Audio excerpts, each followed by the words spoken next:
Good morning, all of you. I'm Kanishk Shekhar. I'll be taking your international relations classes. That makes you so happy. Happy to know this. I've been teaching for the past 8 years. My subjects are IR Polity Governance and some part of PSIR also. Apart from teaching, I write columns. I do book reviews for some news portals and newspapers. Here with Vision IAS and my first class here. Before starting, I just want to know that I'm told that it's a mixed batch, right? But you people have covered decent portion of general studies. Major part सबका हो चुका है नहीं? Okay. Anyone with political science optional here? Proudly raise your hand. Okay, fair enough. Quite less number though. So what we will do is, first we will try to understand the pattern of this particular subject, what IR is, what type of questions you have been asked, what are the sources, if in case you have to refer to, and what will be our approach. The syllabus we will understand first, then we will come to the subject itself. What comes to your mind when I say IR? Yes, apart from full form? Apart from full form? Relation of India with other country, okay. How many countries in the world? Any idea? 100? 207. Let us go by the official UN members. That would be close to 195. Again, it depends whether you consider Taiwan and Palestine as an independent country. So let us take it to be 195. So is it possible to study India's relation with all these countries? It's not. So what we do, we segregate India and its neighbors. How many neighbors do we have? Ginlo?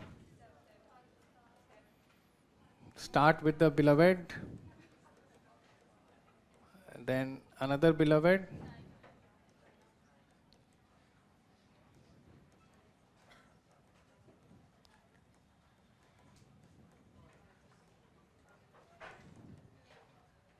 you have Bhutan, you have Nepal, yes, Bangladesh, yes, you have Sri Lanka, Myanmar and Maldives. These are the fixed neighbors. And fortunately or unfortunately, they cannot be altered with. Okay, they are the neighbors. India is blessed or condemned to live with them. Then after this, we do India and P5. What is P5? You all know? Everyone knows what is P5? The permanent 5 security members of UNSC. One of them is already here. China is already here, so that leaves US, UK, France and Russia. 4 of them.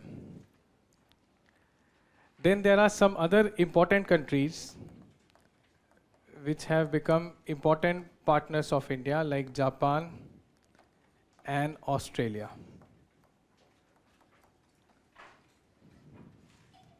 The names that I have written, till here, we will go bilaterally. What is bilaterally?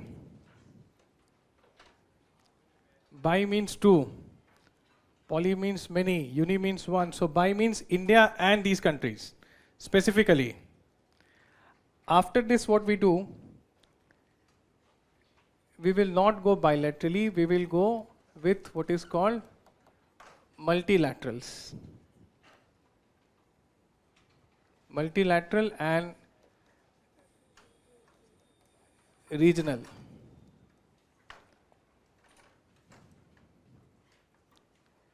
So here, regional, there is a region called West Asia, which USA calls Middle East. Any idea how many countries are here? 12 countries are here.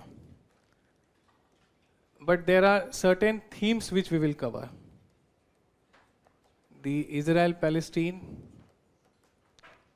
then there is Saudi, Iran, and the ongoing Syrian crisis. Then we will see Central Asia, a relatively very less volatile region when you compare it with West Asia. Last year you had a question from Central Asia in your main exam. 5 countries are here. And as I said, relatively very stable.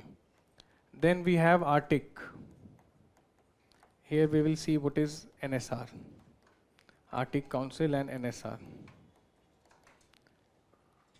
And then there are certain multilaterals, including certain minilaterals.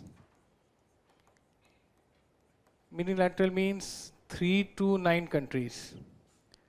You have a group which has 3 or till 9 countries, 3 to 9 countries, that is called minilateral. Any example that you can give? Quad mein 4, right? What about BRICS? Will it be 1? Why? 3 to 9. Anything above 9 would be multilateral, like G20. And in minilateral, many we have to see. There is Quad, there is I2U2, there is IMEC, and lots are there. ASEAN, BIMSTEC,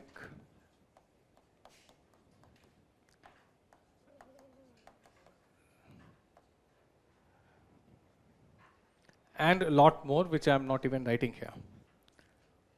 So two-pronged approach. One is seeing them bilaterally, then taking multilaterals and regions. After this, your syllabus says events around the world. Events around the world that impact India.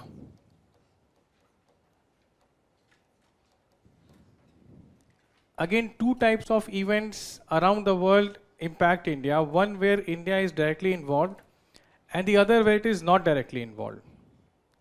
So if there is a conflict, a confrontation at the LAC, will it be including India or not? Of course, that would include India. Anything happens on the LAC with China, here India is included. Then anything happens between Russia and Ukraine, is India involved here? India is not involved here. But it will have impact. Okay. This particular topic in your syllabus, we do not cover differently. Separately, isko nahi karte hain. We will see it here itself. When we will cover multilaterals, regions, and bilateral issues, there only we will cover. When we will do India-China, there we will see what happened at the LAC, what were the reasons, what has happened off late right now, how many classes are required for IR. Too early to ask, Prabhat Kumar Pandey. Probably fair estimate would be 55 to 60 hours. Okay. कम है ज़्यादा है? 55 classes? No, I don't preach, I teach. That is enough, trust me. So, and when we will see India-Russia, there we will see the reasons for Russia-Ukraine war, the repercussion that it has for India and for the region also. Then, next part of your syllabus says UN and its agencies. Perhaps this is your first brush with IR in your high school, maybe 6th, 7th standard. When you study about UN and you are told that it is the most strongest organization, then you become adult, you realize that's not so true. Now, In 2023, they asked a question on IMO. Last year, they have asked question on UN impact on terrorism. A specific agency was asked here. This is one part which is very theoretical, but any allied organization of UN which is in news for good or bad reasons, there are very bright chances of question being asked in your exam. As I said, IMO and that UN terror organization, against terror organization, it was there in the past two mains. Plus we see the relevance and why India should be a P5 member. These two topics we have to prepare. Why India should be not P5, permanent member. Then the UN reforms. What are the reforms? What is Coffee Club? All these topics we'll see here. Last part of your syllabus is diaspora. Again, past 3 to 4 years, repeatedly questions have been asked from this topic.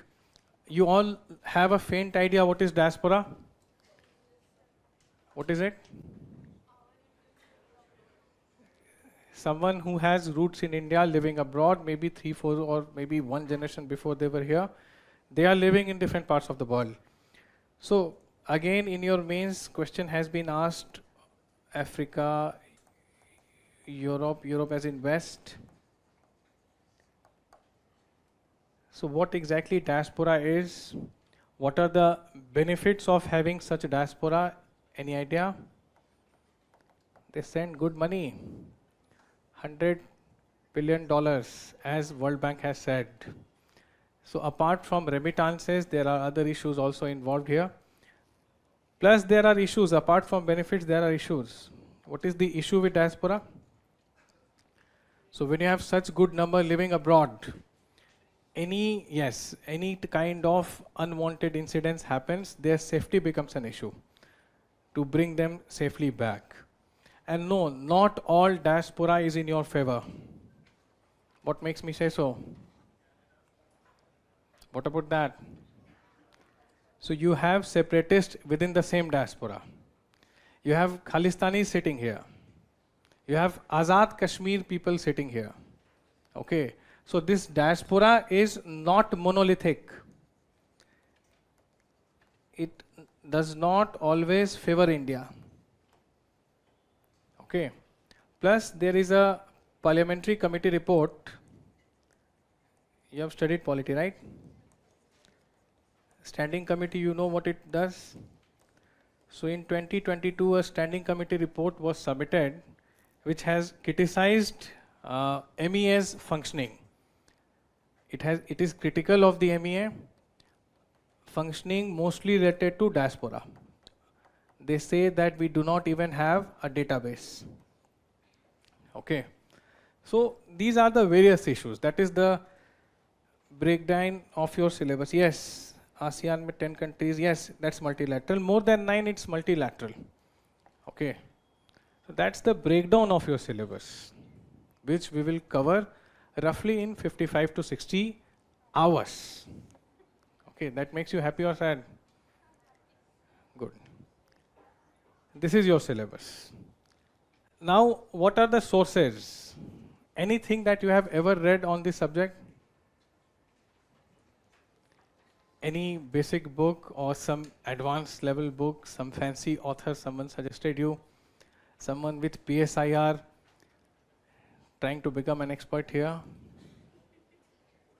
Anything, please tell me. Why Bharat matters? Why? Tell me. Why it matters?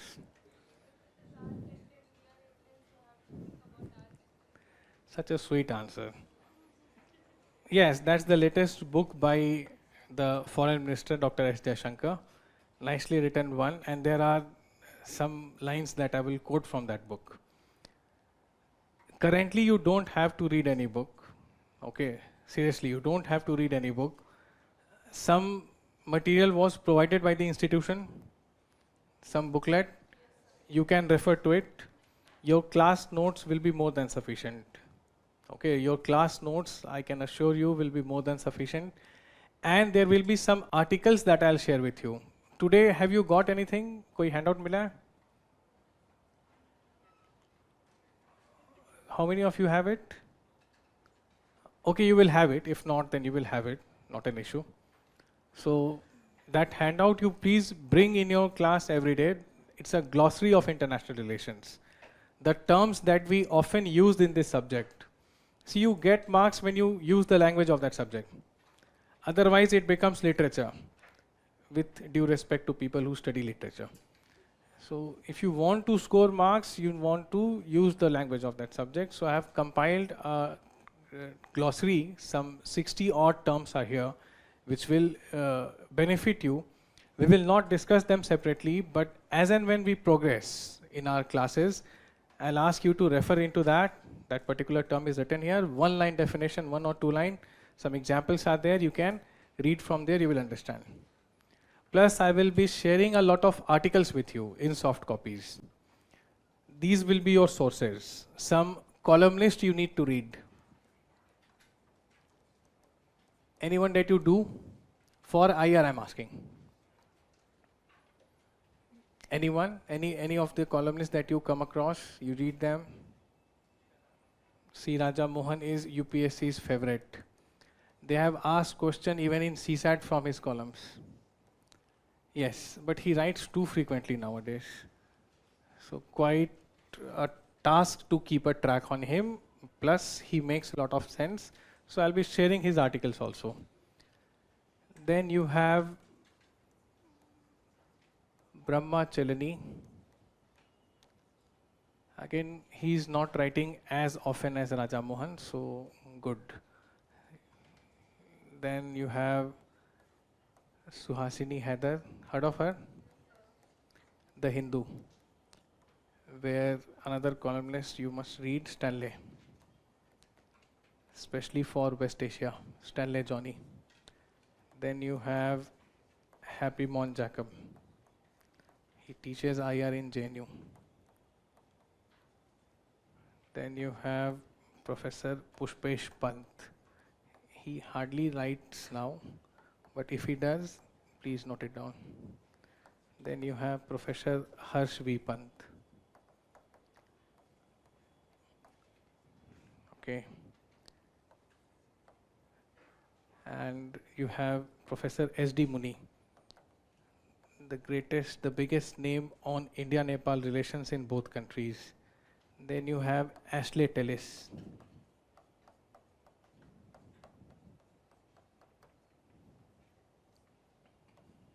Single L.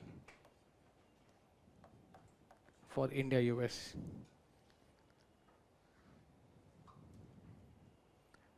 These 9-10 people will be more than enough. Again, you don't have to keep a track, don't need to subscribe to their newsletters or blogs or anything. I'll provide you with sufficient number of their articles. So reading them will make your answers better. Okay, it will give you more marks, it will fetch you more credibility when you write the answers. But they will act as vitamins and minerals, not protein and carbohydrates. So you need to have your basics right in order to invoke them and get good marks. You just cannot read them and out of nowhere quote them and expect to get good marks. Don't do that. So eventually, I'll be sharing all these articles with you. You need to refer to them. That is it, nothing more. And one book if you can read, you can download this book or purchase it. This is your NCERT. Nothing more.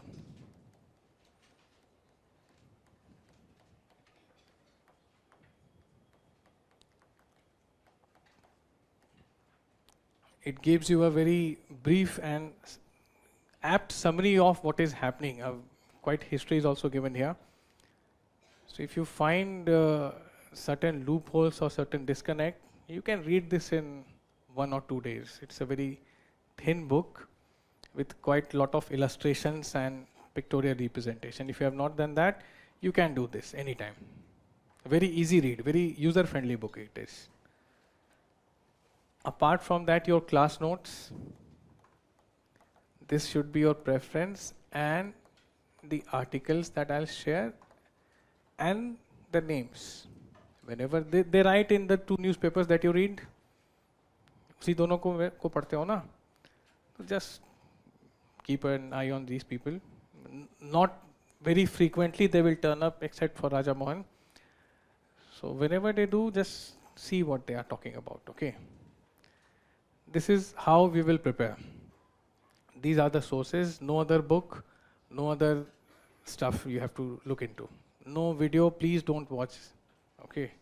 Random videos that will make your preparation more complicated. Now coming to your subject, this was the breakdown of your subject, how and what. And since 2019 till last year, for IR, there have been 4 questions.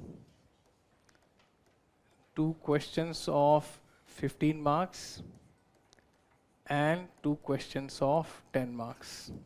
That makes it total, how much? 50 marks. 19 to 24.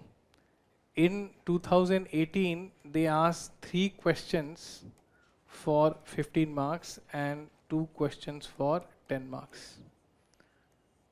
So this would be your range. This would be your range. Why I am specifying this? Because no need to do research.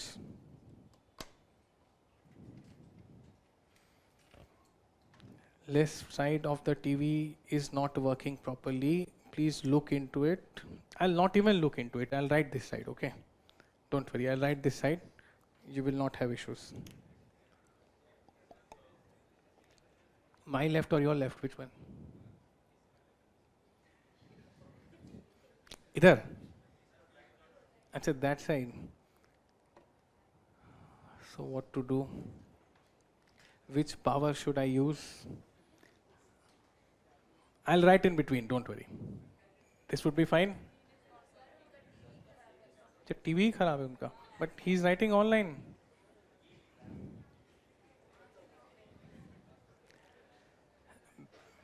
That will be taken care of, don't worry. So this is the limitation, okay? This is the limitation. 50 or 65. Can be 60, maybe one question they can add here. 2 they are asking, 18 they have added one here, maybe this time they will add here. Or at best same 2 plus 2. So no need to do research on this topic. And another disclaimer I must give, that this is the most interesting part of your syllabus. So you haven't studied many interesting things. I know art and culture you have studied, environment ecology you have studied, okay? You are very well aware of the IUCN vulnerable list, which bird is flying where, you all know these things, okay? So equally interesting is IR, and it is so interesting that at times aspirants are engrossed into it. Don't do that, because that would be counterproductive. You have to prepare for just this much. Okay, you have to prepare for just this much, and your range is 150 to 250 words. So no amount of enormous maneuvering is required here. It's a very simple thing. Let us keep it the way. And we have to accept it. Okay, otherwise this thing will go on. It's like an ocean. You don't have to take a dip. You just have to be on the bank of the ocean and watch it and enjoy. Okay, no need to swim here. Another thing, we need to accept what the country has done, the state has done. Okay, so there is hardly any scope for another opinion here. Okay, the only one thing we pursue through international relation, that is called national interest. So what is national interest? Anything that benefits the country. Okay, that is what foreign policy is designed to achieve.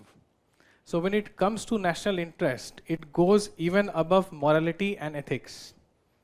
Keep these things in paper 4. not in paper 2. No morality, no ethics. This is a very crude subject. This is hardcore realpolitik. Okay, nations do covert operations. Where is the morality here? Where is the ethics here? Plus, morality and ethics are very subjective in nature. What may be moral to you may be immoral for me and vice versa. So we will not deal with subjectivity. We will try to bring objectivity here by quoting certain credible sources and plus trying to justify national interest. Okay, every action that is taken is to enhance national interest. Please remember these things. Now, international relations, that some of you said that it is the ties of countries with other countries. You know, this is the most recent subject of social science. Anyone who knows when this subject came into existence? Someone said it, yes. World War I, not II, World War I. So starting with the subject now, World War I. How many of you have studied world history? Kindly raise your hands, all of you. Okay. Even if not, then no need to worry. I'm not going into the details. There were many reasons which you study in your world history. वैसे भी एक question आता है तो world history से तो no need to go into those details. But one of the reason was, which is relevant here, that nations used to go for a lot of secret treaties. Okay, nations used to go for a lot of secret treaties. Please remember it, I'll revisit this line. Now, this First World War was a very catastrophic war known to the mankind in modern times. I'm not referring to the mythological wars of the ancient times. Recorded history में इससे खतरनाक लड़ाई तब नहीं हुई थी. Machine guns were used, tanks were used, trenches were used, okay. Even some amount of biological chemical weapons were used. So the enormity of casualties, the loss of property, people being displaced from their native place, the handicaps, all these numbers were enormous. So this forced the world to think that we need peace. Okay, the urge for peace, the necessity of peace was felt after the enormous destruction caused by the First World War. So a lot of people with good intentions came together. Okay, they came together and that resulted into the culmination of international relations. Certain ground rules were laid, which we will very soon discover. And these prominent people talked about that yes, nations need to cooperate and coordinate with each other to avoid destruction of such type. Now, who were these people? These people were called idealists. What is idealism? Any idea? Who is an idealist? Not exactly. Based on moral values, okay. See, idealists have a certain assumption. Again, I'll only cover that much of theory that is required for your GS. No, if you are a purist who has studied political science, keep it to yourself. Only that amount of theory we will see which is relevant for our discussion, for our general studies. So there is a certain assumption that idealists have. What is that assumption? Everyone acts in a similar way. नहीं, everyone is very good at heart. Okay, लोग कैसे हैं? लोग बहुत अच्छे हैं. People are good inherently. अंदर से अच्छे. Beautiful from within. Okay, people are very good. Bad behavior is because of bad conditioning. इंसान नहीं खराब है, हालात खराब है, परिस्थितियाँ खराब है. So that is why a person is acting in a very weird and not so human friendly way. So if we remove these bad conditionings, inherently good people will be on the forefront, right?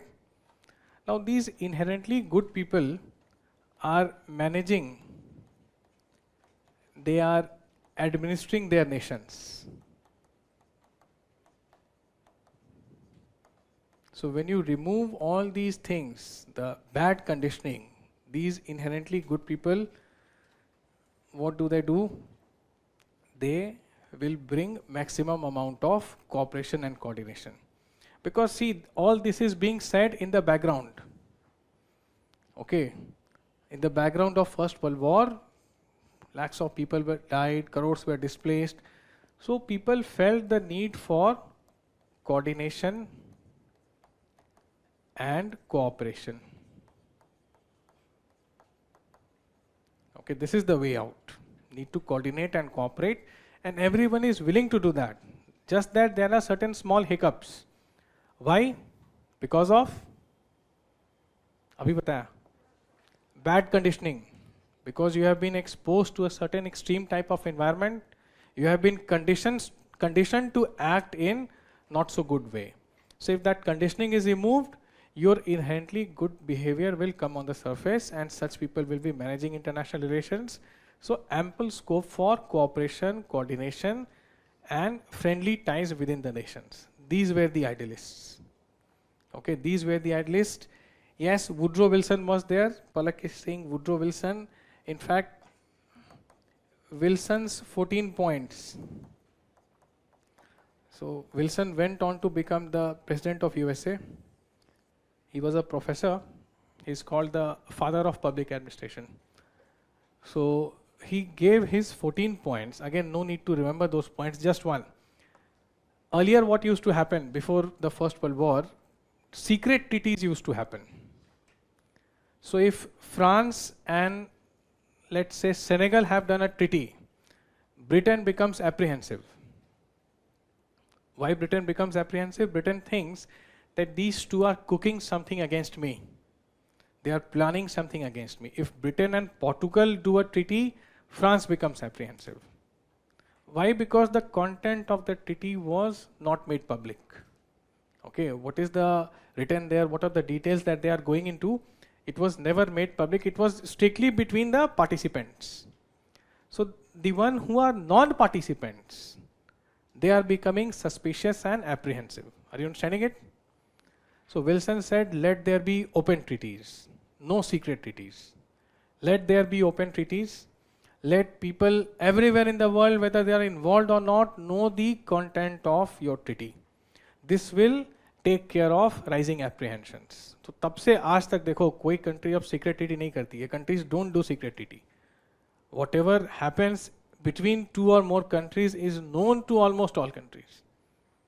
Okay, it's known to almost all countries. There are some exceptions. We'll not discuss that at the moment. So Wilson was talking about these things. Assumptions you have understood of idealist. And one more thing, they internalize their domestic politics for geopolitics as well. I'll substantiate this point with an example. Prime Minister Nehru was an idealist. We will study about Nehruvian foreign policy very soon. So he was an idealist. He believed in these things, coordination, cooperation.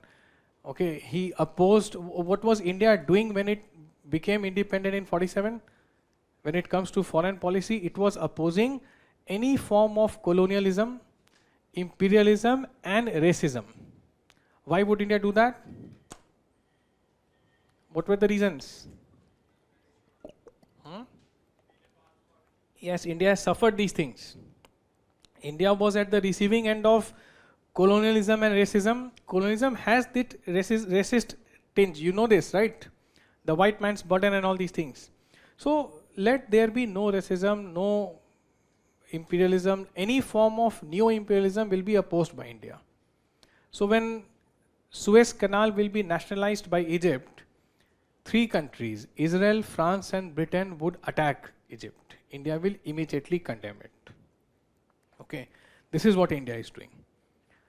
Another fallacy, or you can say the result of this idealist policy, is that my cooperation with you, my friendly relations with you depends on your stand on the issues on which I also have a stand. So if I think that imperialism is a bad thing, you need to echo my voice in order for us to be friends. Are you understanding this, people at the back? If I think that colonialism is bad, imperialism is bad, racism is a very not so practice-worthy phenomena, you need to do the same. Only then we can cooperate. Is it making some sense? This is idealism. मेरी आपकी दोस्ती उसी बात पर है. Do we agree on the same things? So think and answer. Will it reduce the scope or it will enhance your scope for cooperation? Reduce. Why? You are bringing conditionalities. Okay. That irrespective of the merit of the issue, do you agree with these things or not?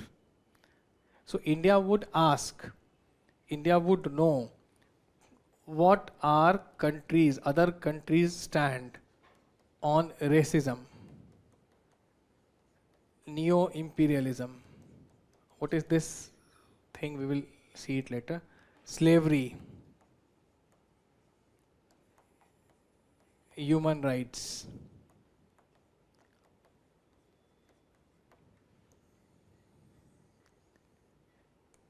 If the stand, if the take of the other countries is same as India,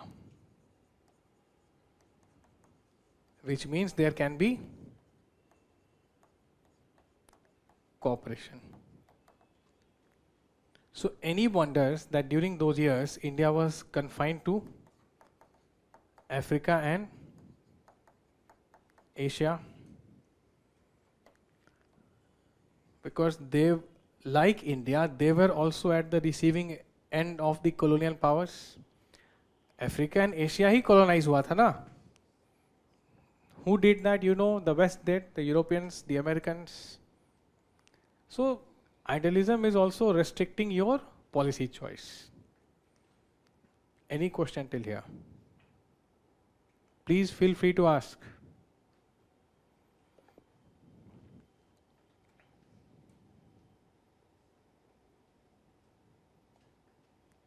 Who ensure there will be no secret treaty? So countries took upon themselves. Countries said, everyone agreed that there will be no secret treaty. Who ensures that there will be protection of human rights? Who ensures that people will be treated equally? The countries do. Okay. Human rights, there was a charter, Universal Declaration of Human Rights 1948 in UN. So such things will be passed by League of Nations. League of Nations is the predecessor of UN, which came after First World War. So Yashwardhan is asking, after suffering through the trauma of World War, how can some people in West still be idealists? The greatest of idealists should be the leaders of there were no newly independent countries. Decolonization happened mostly after Second World War. And you have yourself answered your question, Yashwardhan, suffering through the trauma, because they suffer the trauma. That's why all the more reason to become idealist. That's why all the more reason to feel the need for cooperation, coordination, peace, security and all these things. Say they were echoing this thing that there should be an end to war. Because who fought the First World War? It was Europe who did. Okay, it was Europe who was actually participating. The colonies were participating by proxies. India Gate is here. Why India Gate was erected? To celebrate the memory of those Indian soldiers who died fighting for the British in First World War. Okay, but they were fighting on behalf of the British, not for their own reason, right? They were paid for it. It was the European countries who fought the First World War. So this is idealism. Assumption kya hai? Everyone is good. Okay, bad behavior is because of bad conditioning, and my cooperation with you will depend on the fact whether you support those issues which I support. The substance, the issue, the merit of the issues which are dear to my heart, do they have same place in your heart? Then we can cooperate, otherwise, katti. Okay, this is idealism. Now what this idealist did, they talked so good, such sweet, such sugar-coated speeches and writings that another world war came. I'm just stating some historic facts. Just after 20 years, another world war came, so much so for idealism. So, and this war was even more devastating than the previous one. Nuclear weapons were used, right? And even if not for nuclear weapons, Second World War any day is more catastrophic than the First World War. Of course, nukes have contributed to it.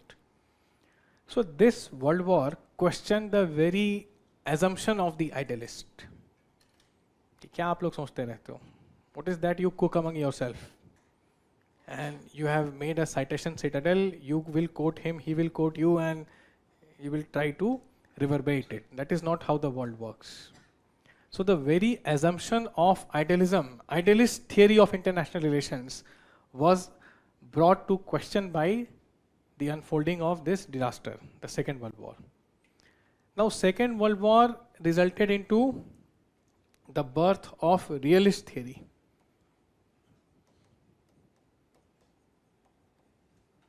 Realist theory of IR. See, realism and idealism are political ideologies. They are not of recent origin. Their application to IR is of recent origin. Okay. Idealist theory of international relation emerged after the First World War. The very inception of international relation, IR शुरू ही हुआ है idealist theory के साथ. I told you that IR is post First World War phenomena. It started with the idealist theory of IR. But after 20 years, when the Second World War started, and by 1945, when the Second World War finished, the assumptions of idealists came under scanner. What was the assumption? Do you remember?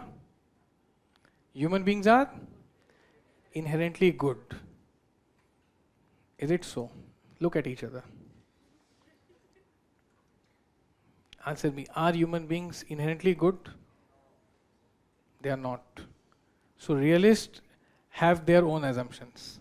What are their assumptions? How are human beings? They are dusht and papi, sinful and wicked. Okay. Do you agree? How many of you agree? Okay. Look at each other, you will know. Idealist theory, people are good. Look at me. So, you see, two contrasting assumptions are here about human nature itself.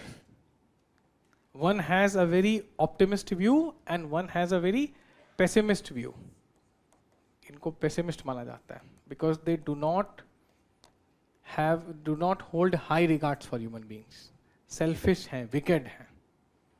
And such selfish and wicked people, they want to maximize the power.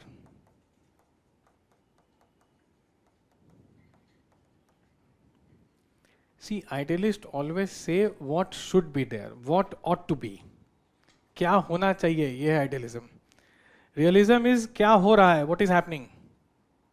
So realists are not in some future how world needs to behave. Realism states the obvious, how the world is, whether you like it or not. And your like or dislike will not change the reality. This is what realists say. And assumption क्या है? Human beings का ये. Sinful, wicked, selfish people. Such sinful, wicked and selfish people are heading the countries. So obviously there will be conflict. Right? First, see, in order to solve a problem, you need to address that problem. Problem क्या है? Human nature. Another thing they say that there is no government above the governments. There is no international government. Sovereign countries are not bound to act in a certain way. There is no super government which will take care of every country. Absence of a central power in the world. There is no super authority. Absence of a super authority which will control all the governments of the world. And governments are led by people, and this is what people are. Okay, so they will act in a very insecure way. They will act in a very insecure way. They will try to maximize their power.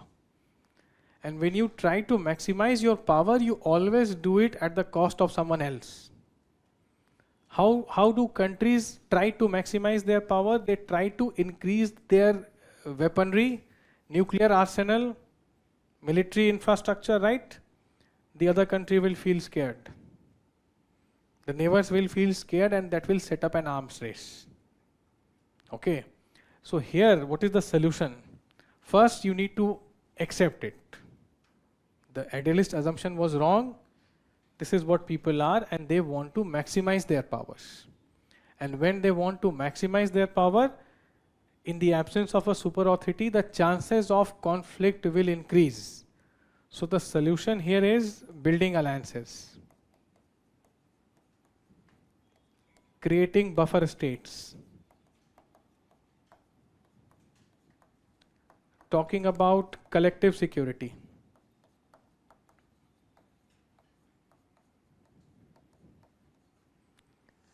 Any idea what is a buffer state?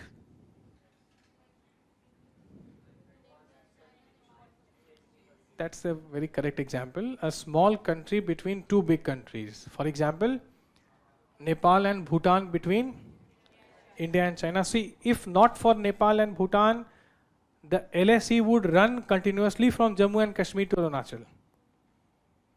With Nepal and Bhutan, the LSE has been minimized. Okay, LSE has been reduced because these two sovereign countries are there. अब जब mini control कर दिया है इन्होंने LSE को control मतलब थोड़ा short कर दिया ना, because Nepal and Bhutan share border with India. If these countries are not there, we will have border with China, the chances of conflict will increase. The more border you share, the more the chances of conflict. So this is what a buffer state does. It reduces chances of conflict. Okay. For 70 years after Second World War, Finland and Sweden have maintained their military non-alignment. Of late, they have joined NATO because of Russian aggression. So they were acting as buffer between Europe and Russia, between NATO and Russia. Now that these two countries have joined NATO, NATO has reached the Russian borders. Russia feared from Ukraine's side, it came from the other side. We'll see it on the map. I have a lot of images to share with you and show you also. Are we understanding it? Any question that you have till now? अभी तक कुछ लिखा नहीं है, सिर्फ समझाया है. Please पूछ लो. Anything that you want to know.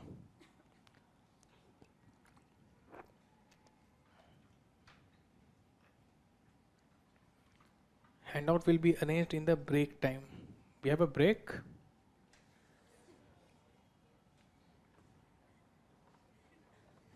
Is it mandatory? Okay. No need to worry. No need to worry. Yes, any doubts? Quickly write something.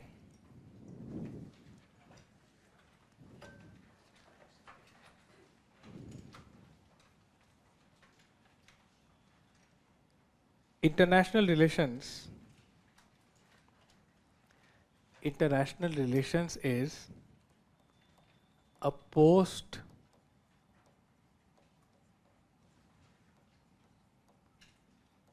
First World War phenomena. Post First World War phenomena, when world felt the need for peace. World felt the need for peace.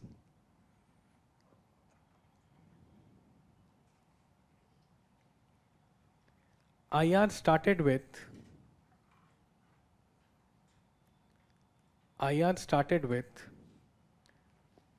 the idealist theory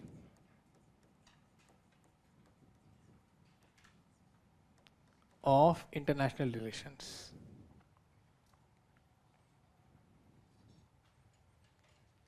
idealist theory of international relation, which states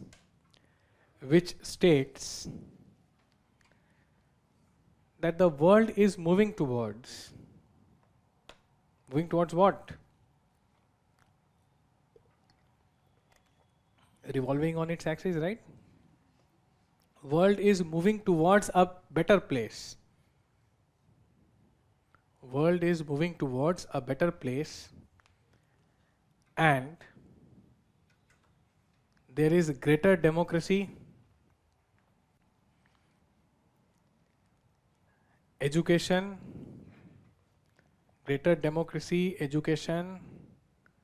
concerns for human rights,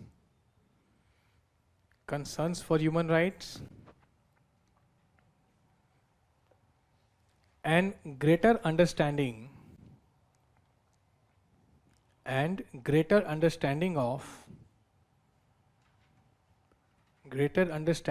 of the ordinary people,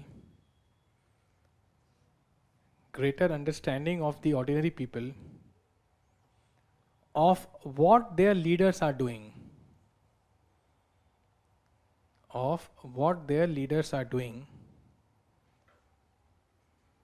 for bringing cooperation and coordination.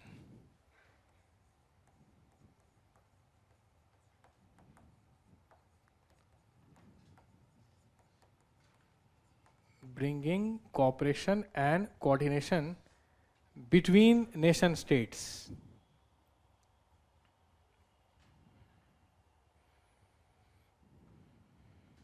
Okay? Read this. Can you understand what you have written?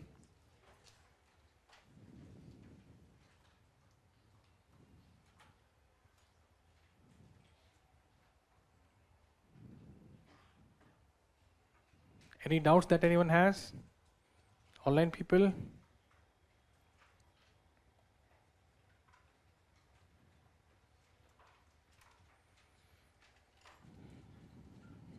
There are no questions. There are certain observations from online students, and they are correct.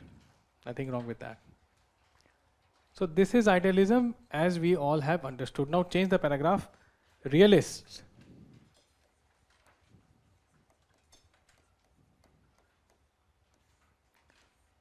Realist theory of international relation. Realist theory of international relation assumes that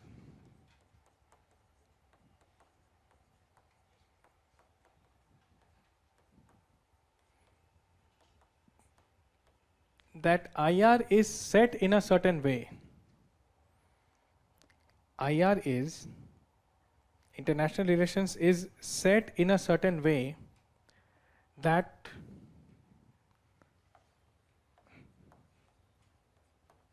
leads directly,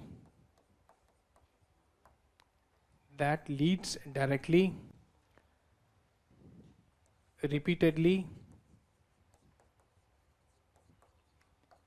and obviously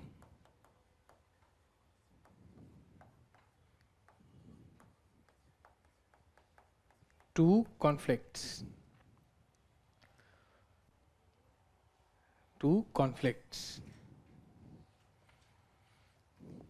On this basis,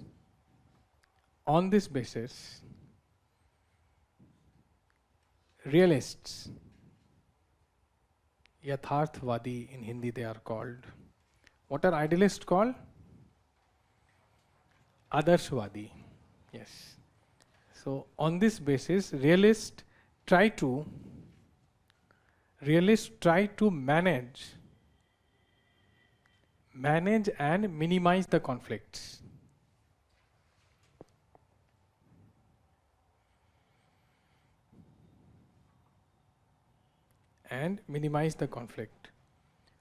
So note down certain names of realists. E.H. Carr, Hans J. Morgenthau, Henry Kissinger. He passed away recently. बड़ा बदमाश आदमी था ये. Not good for India. That's why he and his president Nixon. Nixon was the most anti-India American president. When we'll do India-US, there I'll tell you the details. These people have used very bad words for the then Prime Minister of India. All this is on record. Okay. Then there is another person you can name, Wolfers, unknown Wolfers. Prominent realist.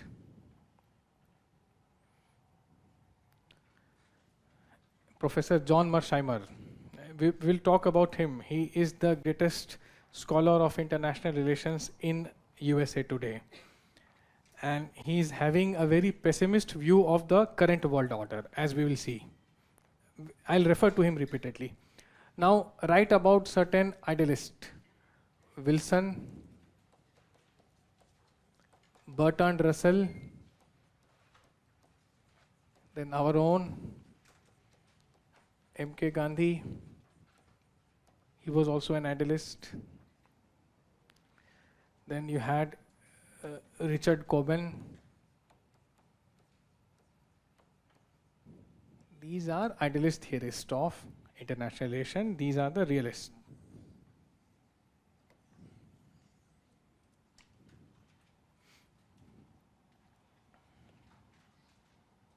Okay. Understood realism and idealism, how they came, what necessitated them. See, we need to know these theories to make sense of the complex world that we are living in. So theoretical understanding is a must. Yes, for your general studies, no need to go into details. इसके बहुत सारे और variants हैं which we will not cover here, not at all required. Single question has not been asked in your GS on theories, but if you know them, then your understanding will be very broad and an all-pervasive understanding you will have of this subject, which is required for your exam. So that's why brief introduction I have given of theories. Nothing more than this is required when it comes to theories of international relations for you. Now, which one you think is more appropriate? If you become IFS after completing your exam, which one would you follow? Idealist or realist? Raise your hand for realist theory. Quite a significant number. Idealist theory? 1% there. Yes. What is your reason for that? If you can tell us. Won't tell.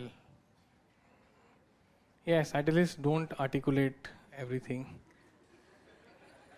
So what makes you all think that realism is a better choice than idealism?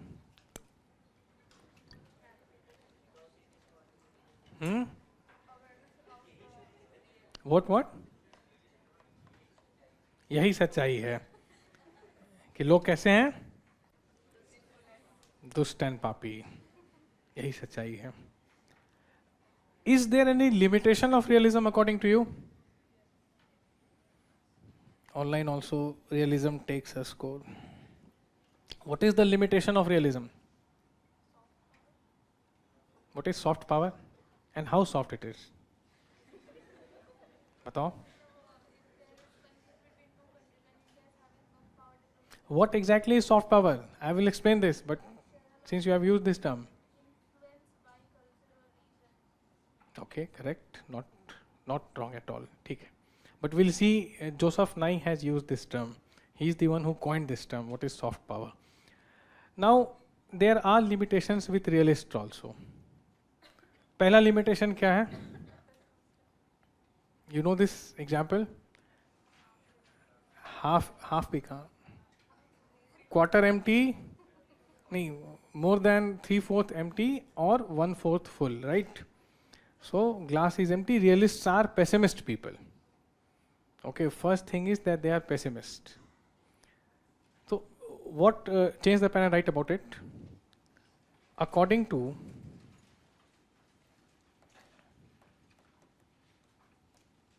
Reinhold Niebuhr,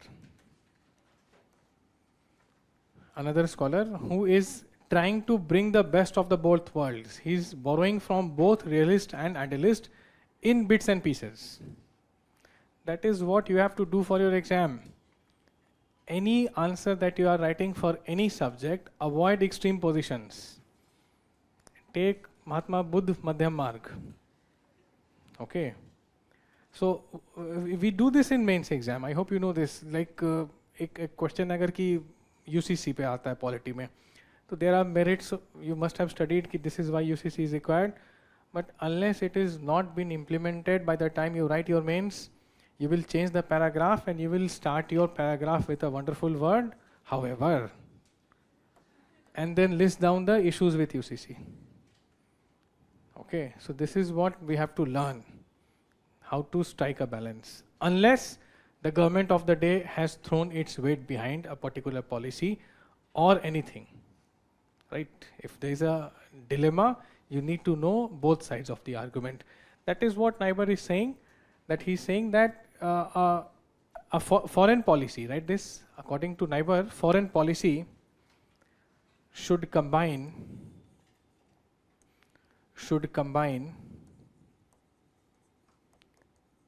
wisdom of realist.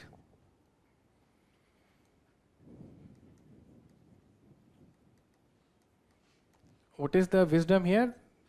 In brackets you write that they accept power, acceptance of role of power. Remember they said that power maximizers, people and nations are power maximizers, and they will maximize power always at the cost of someone else, some other entity. This will lead to conflict.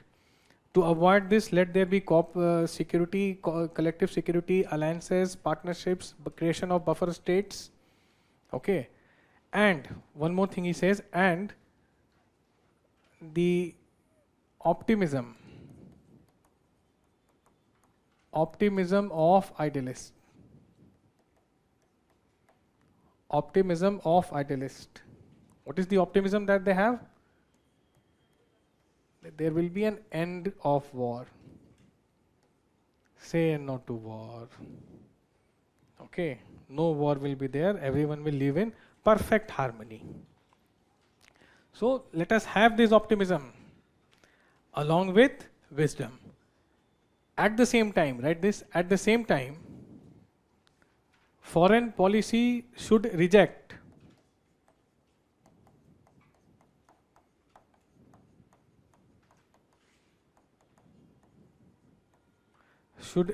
the pessimism of realist.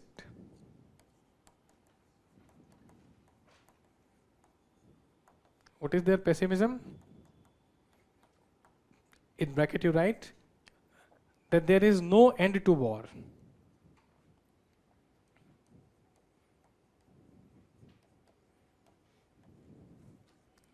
And foolishness of idealist.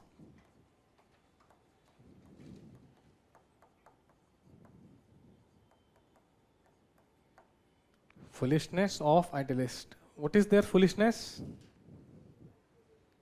They do not recognize the role of power.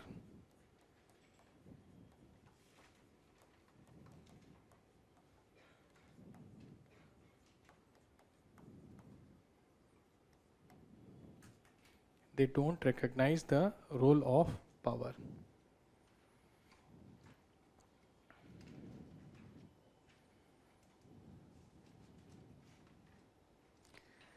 David is asking, can you differentiate between idealist and realist? David, that's what I have been doing all the while. I'll again do that. I assure you, I'll again do that.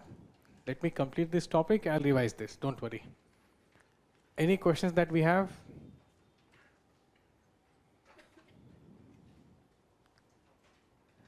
यहाँ तक कोई doubt नहीं है? कुछ तो होगा. सब समझ में आ गया?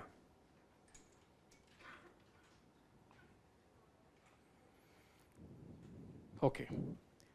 Now, what was India following after independence? Idealism. India, because you see, we have mentioned Gandhi ji in idealist, and Nehru ji was lot inspired. So he was also following idealist policy. The prevailing wisdom was of idealist. Economic thought भी एक particular socialism का था. Foreign policy में there was a heavy dose of idealism. Realism dawned on India very late. Okay, it dawned on India very late. Now there are certain terms. जैसे you have used the term soft power. But before soft power, what exactly is foreign policy?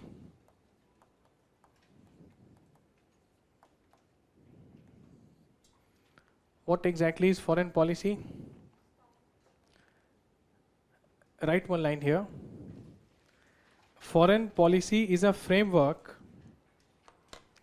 Foreign policy is a framework within which foreign policy is a framework within which a country conducts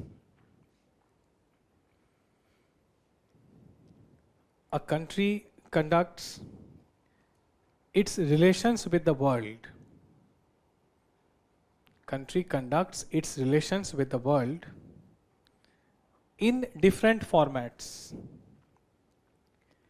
In different formats. Bilateral, regional, or multilateral. Bilateral, regional, or multilateral.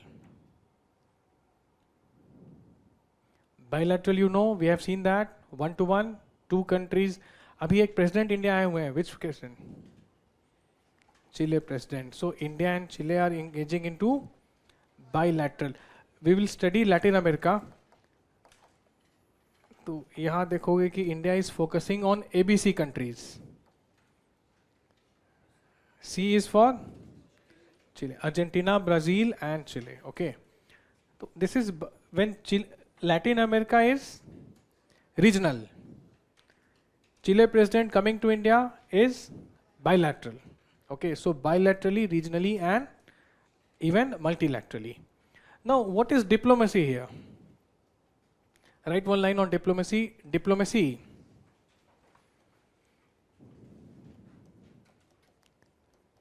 Diplomacy is a skill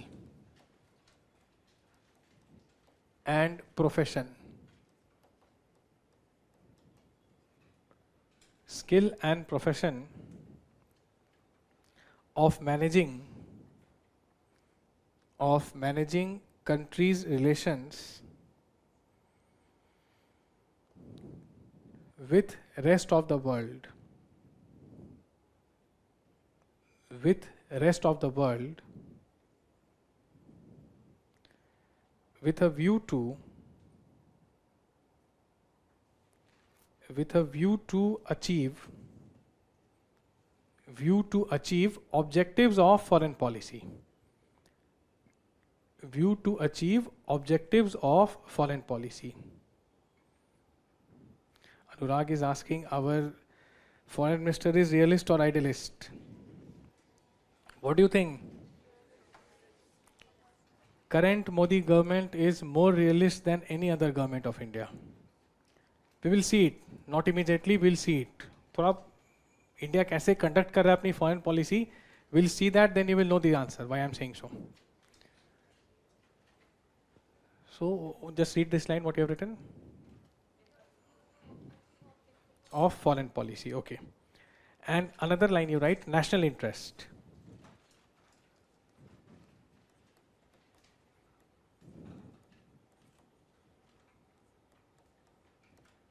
National interest. This is the guiding star.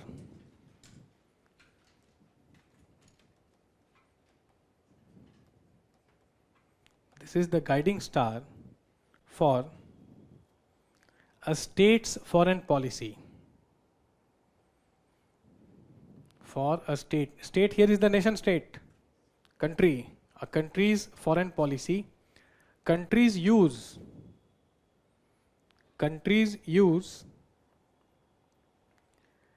a vast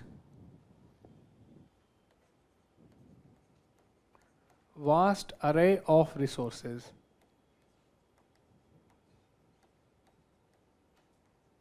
Vast array means combination of resources to maintain its national interest.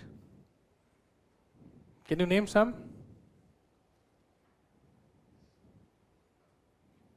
How India is maintaining its national interest? What are the resources at disposal?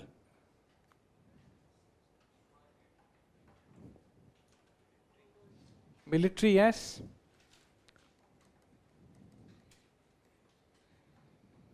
Of course, military is there to enhance national interest and take care of those who act in opposite line, right? What else? Treaties, and so see, array of resources there, military will be there. Then soft power, we'll explain this term. What is soft power? Write this, soft power. Okay, and economy, yes, economy. Trade relations are there, grants are given. So many such things are done. Okay, economy, grant, aid. अभी Myanmar एक team गई है NDRF की. You know why? कई जगह जा चुके हैं, टर्की में गए थे, नेपाल में गए थे, right? So India is emerging as what is called the net security provider in Indian Ocean region. These all are things that we have to study in details. Now, this soft power.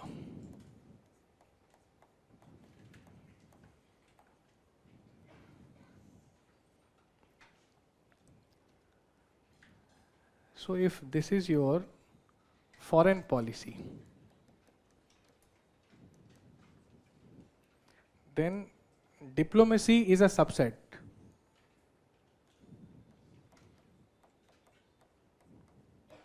I'm explaining through a Venn diagram. Diplomacy is a subset, which means there are other things contributing to foreign policy other than diplomacy. See, Russia is also following its foreign policy. Are they doing it diplomatically? Yes or no? They are not. What are they using? They are using hard power. Hard power is coercion, military action, forcing someone to act in a particular way through violence, through military action. Okay. And then there is soft power also.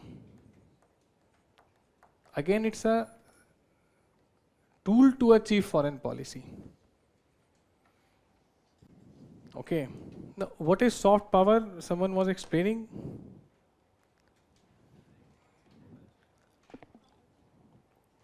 See, culture is a very broad term. Of course, culture will play a role. Write one line. In his book, Bound to Lead,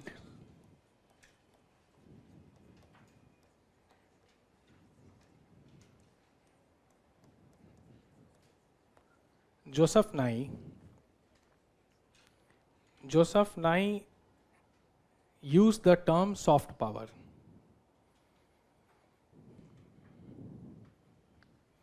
Used the term soft power, which refers to the ability of a country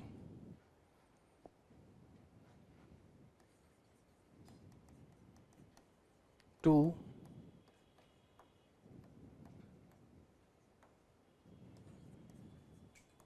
persuade others to do what it wants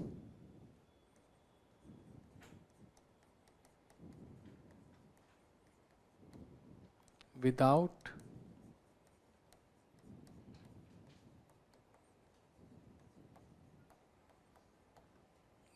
using force.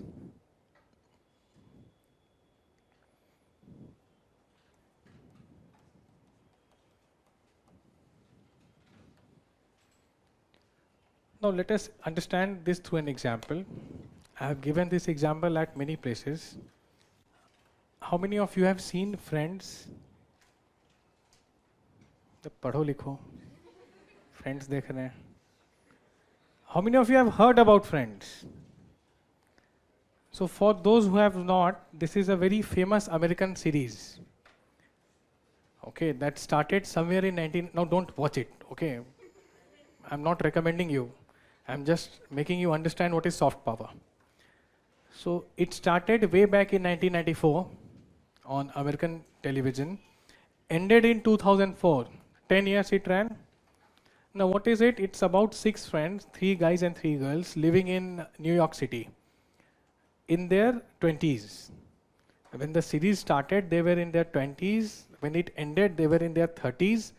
Now they are in their 50s and 60s. One of them have passed away also. एक की death हो चुकी है. So I never watched it, but I always was surrounded by people who used to give its references, and I was always clueless until lockdown. Remember lockdown? How can you forget? We all are survivors, right? We are lucky to be sitting here. So I was just surfing it. A reunion of Friends has happened. It ended in 2004, but somewhere in 2020 or 2021, I forgot. Lockdown बहुत लंबा रहा था ना. So a reunion of Friends was happening with COVID protocol through video conferencing. The 6 main characters, 3 guys and 3 girls, and some associated characters, the Warner brothers, the producers and directors were there. And it connected across countries, almost 100 countries, because a lot of mania about Friends was there. These people have achieved cult status, like Hollywood superstars and all. So I incidentally saw a clip where an Indian boy was saying that his father was suffering from cancer and he used to undergo chemotherapy. You know, it's a very painful process. But he used to watch Friends. He laughed a lot, which helped in his recovery. So I was like, did I hear it correctly? मतलब सच में ऐसा बोला इसने? और कोई will not say something like this, झूठ नहीं बोलेगा for an ailing father who has survived cancer. Now that, my interest was generated. So I watched that reunion.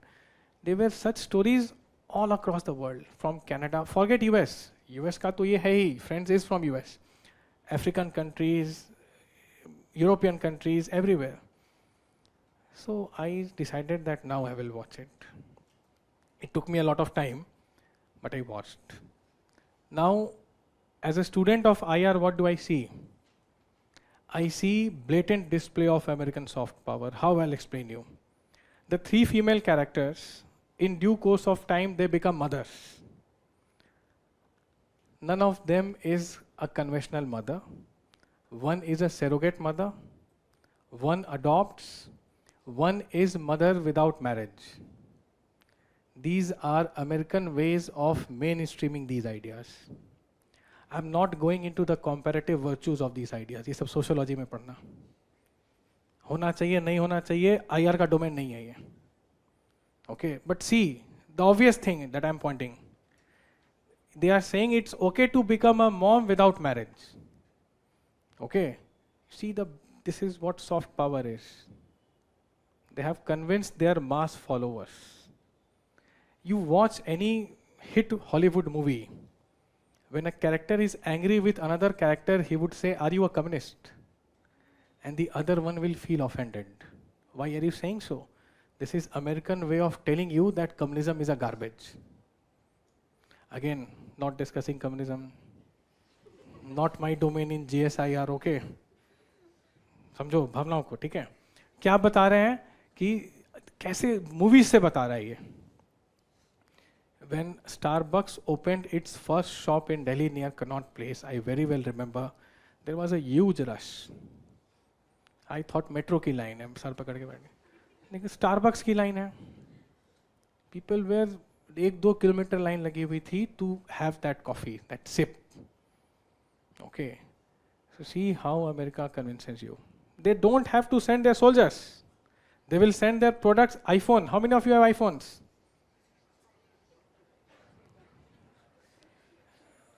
Now I watched a news में दिखाया, अभी कौन सा है, 15-16 क्या चल रहा है, 16. तो someone came from Ahmedabad to Bombay 4 AM in the morning, बोला सुबह 4 बजे उठा, मैं तो छठ में 4 बजे सुबह उठता हूँ, और लाइन में लगा था वो आईफोन लेने के लिए. See the soft power at work. They are convincing you that if you do not have the particular phone, you are having some deficiency. So the urge, this is American. Any wonder the greatest hard power is also the greatest soft power. America has used its soft power. Andrew Haywood has used the term McDonaldization. Again, Haywood is one of the foremost political scientists of our time. McDonaldization. What is this McDonaldization? The Aloo Mac burger that McDonald's sells in India sells nowhere else. So they are not only suiting your tastes, they are suiting your sentiments also. They have customized their products as per your needs and sentiments. Okay, so this is the American soft power at work.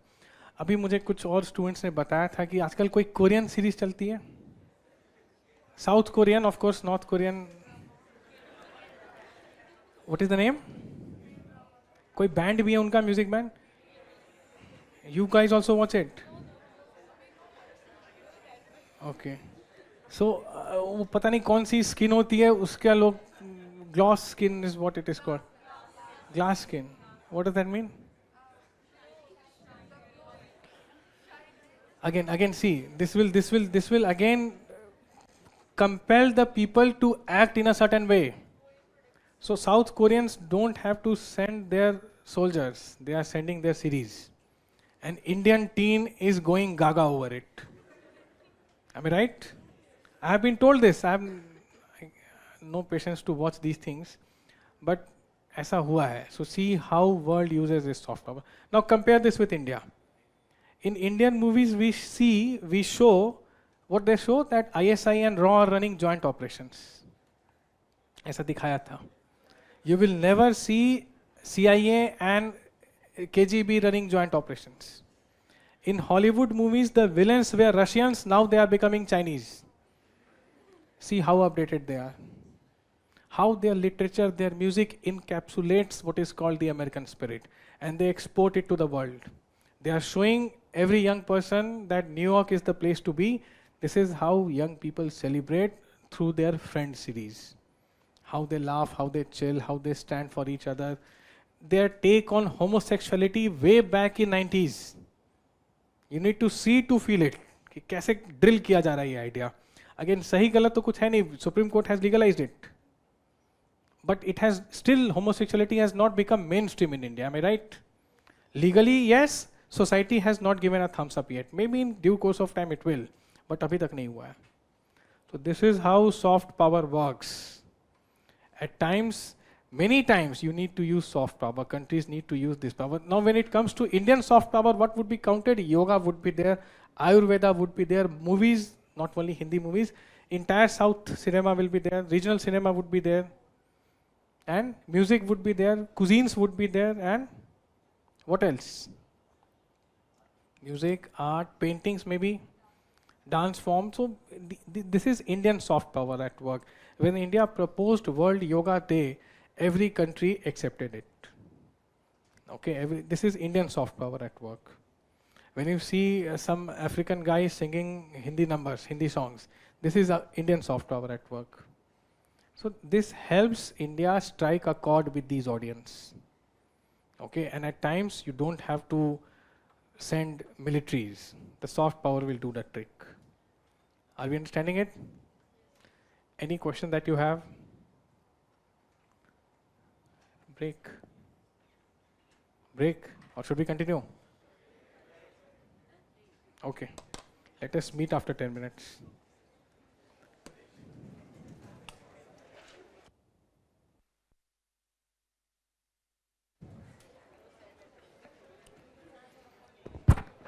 Some online questions are here. Let us take them. Then some offline questions we'll take. Idealist and realist. David is asking this. So I explained this. Idealists assume that human beings are inherently good people, and when such good people are leading the countries, there is ample scope for cooperation, coordination, no scope for conflict. Bad behavior of a person is because of bad environment. Remove that environment and people will act in a noble way, and such noble people will be heading the nations. So this is what idealists assume. But this theory failed after First World War. It resulted in Second World War. That is what led to the realist theory. Realists have a very pessimistic view of human nature, that people are selfish, cunning, okay, wicked, and such people are leading the nations. So what people do, they have a very inner drive to maximize powers. So nations also have that drive, because these people are selfish people are leading the countries, presidents and prime ministers. So they want to maximize power, but in their attempt to maximize power, what they do, they tend to make other countries apprehensive. This will set up what? A conflict. So to avoid conflict, let there be collective security, alliances, creation of buffer states, so on and so forth. Naiver said, someone has asked that what was this Naiver theory? So we need doses of realism and idealism both. We need to accept what from idealist? Their optimism, that there will be an end to war, and from realist, accept the reality that yes, power play is for real, nations try to achieve maximum power. At the same time, what Naiver says, that we need to reject pessimism from the idealists, that there will be no end to war, and foolishness of idealists, that everything is good and there is actually no role of power. Idealists have completely rejected the role of power. Their entire focus is on cooperation and coordination, which does not work. So what countries follow today is realism with a heavy dose of pragmatism.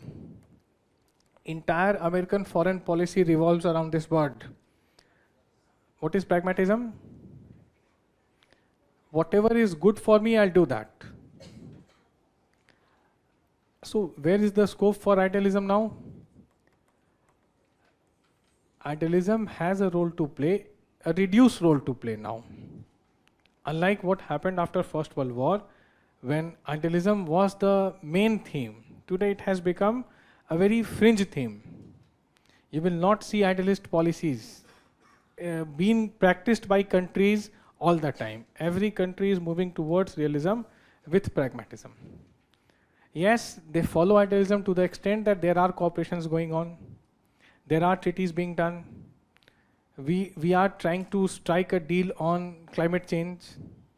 मालूम है ये सब, Kyoto वगैरह पढ़ा होगा, COP and all, सब तो paper 3 में है.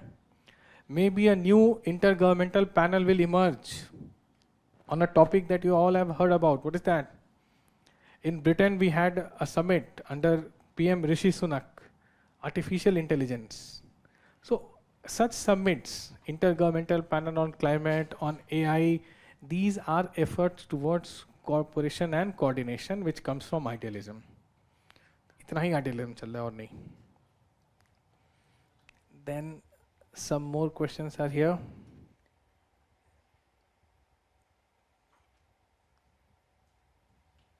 Yes, India is using smart power, optimal combination of both.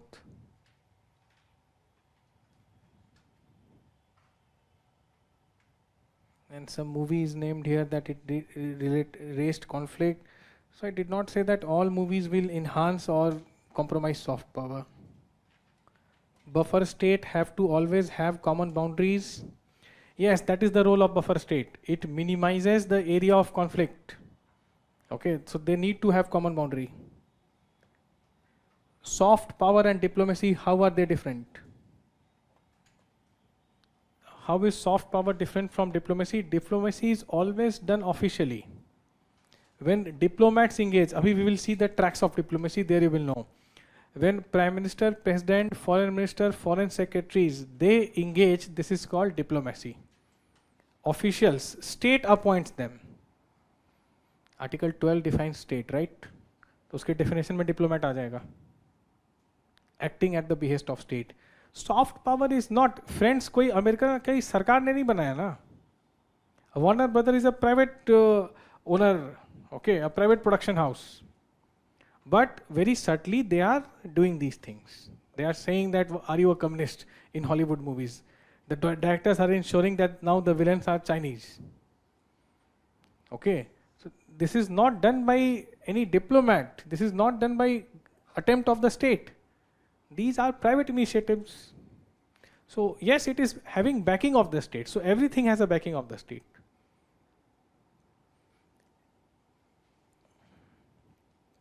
How big a state has to become buffer state at its opposes Mandal Siddhant of Kautilya. Gaurav, leave it there.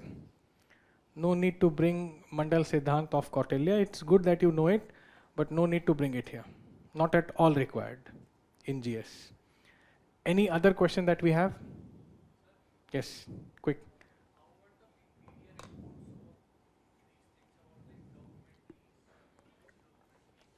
Of course, BBC mouthpiece है British government का. Just like Al Jazeera is mouthpiece of Qatar. Royal family of Qatar owns Al Jazeera channel. So BBC is mouthpiece of British. Washington Post, ये सब क्या है? American soft power है.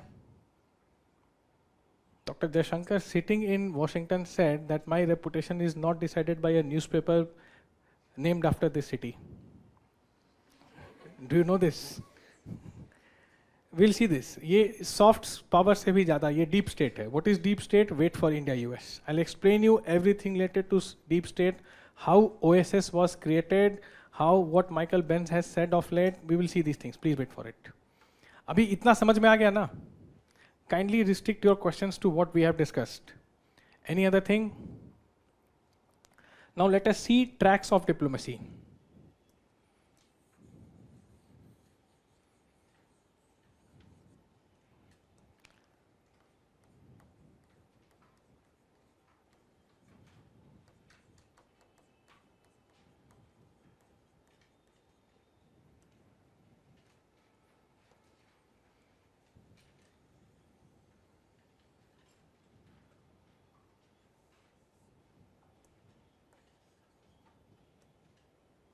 So there are 9 tracks.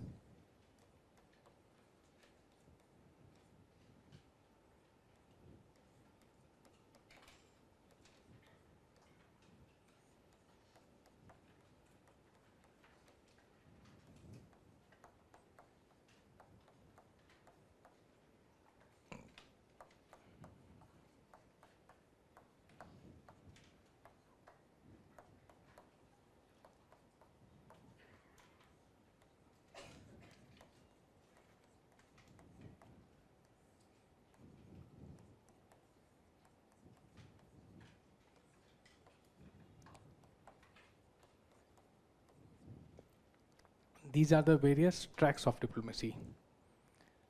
What is track 1? You can write this. You can make this also.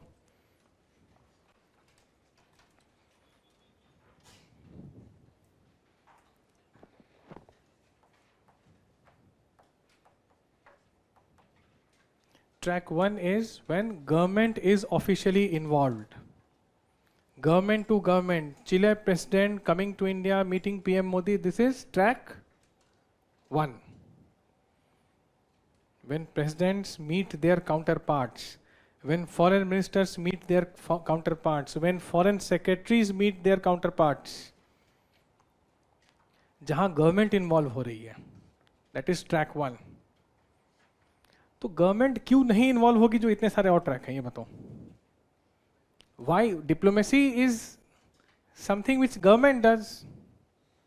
Private diplomat तो नहीं होता है, right? Diplomat तो वही है ना जो IFS डिजिग्नेटेड है, जिसको सरकार ने भेजा, right? So why are other tracks needed? Because at times governments of two countries are not on talking terms. So that yields the space for what is called track 2. Okay. What is track 2? Track 1 is very simple. Government talking to government of other country. Track 2 is private initiative. Okay. Non-official actors, private people. Prominent private people, you write prominent private individuals engaging into acts of diplomacy.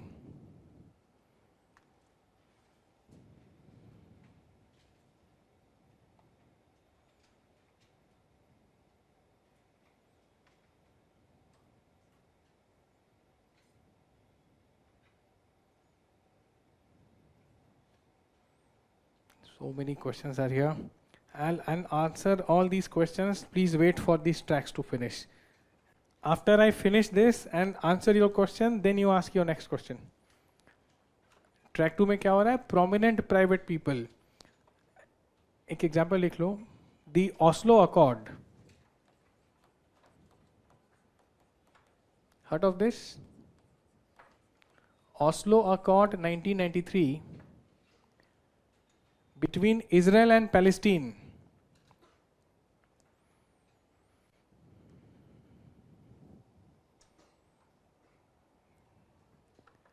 Oslo Accord 1993 between Israel and Palestine started as track 2. Started as track 2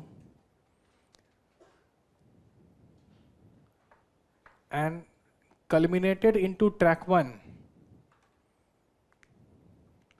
Culminated into track 1 by the time it was finalized. So why would that happen? Because you know the lovely condition between Israel and Palestine. Always hostility has been there ever since 1948, 14th of May 1948, when the Jewish state of Israel was created. Next day it was attacked by 4 Arab countries. We'll see West Asia में 3 class लगेगी. Okay, it's a very intriguing, the most conflict-ridden zone. तो waste Asia तक जाने के लिए भी बहुत चीज़ें समझनी पड़ेंगी. Many things are there actually. So Israel and Palestine are not talking to each other. That is why track 1 cannot happen. It started with track 2. Prominent citizens of both countries came together, shared a platform, started exchanging some pleasantries. By the time it was finalized, by the time Oslo Accord was again brokered by US. Bill Clinton was the president. You know, the Prime Minister of Israel, Yitzhak Rabin, and the leader of Palestine, PLO leader Yasser Arafat, they both won joint Nobel Peace Prize after Oslo Accord. Joint Nobel Peace Prize they received. Imagine this initiative was started as track 2. So track 2 makes the ground fertile for track 1. Are you understanding it? When the conditions are not favorable, conducive enough for the governments to talk, let us start with track 2. Later on, when everything prerequisites will be done, then governments will come. Very good example this is. आया समझ में ये? Now there is something in between also, track 1.5. एक note में लिख लो, right? NOTE note. Track 1.5 refers to a situation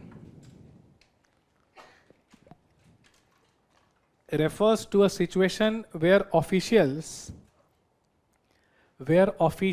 and non-officials, मतलब government भी और private individual भी, officials and non-officials work together. For example, India is using track 1.5. Can you name the country? Afghanistan के foreign minister आए थे, आमिर खान, उनको receive किया हमारे फॉरेन सेक्रेटरी ने. ये तो ट्रैक 1 हो गया. Taiwan. India is using track 1.5 with Taiwan. Now why track 1.5? Because the moment you do track 1 with Taiwan, China will abandon you. China क्या कहता है? We'll see this in India-China. We have not started bilaterals, but I'm giving you examples. China says one China policy. Anyone who does not believe in one China policy, which is both Taiwan and China are part of same mainland, cannot have diplomatic ties with China. So no country has diplomatic ties with Taiwan because every country has ties with China. तो अगर India ने track 1 कर दिया फिर क्या होगा? China बोलेगा दिल्ली में चाइनीज एम्बेसी बंद.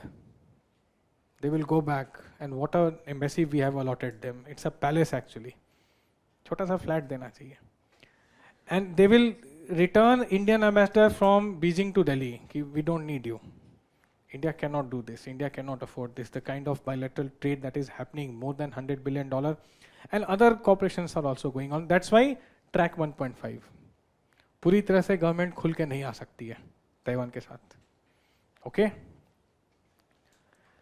What is track 3? Business.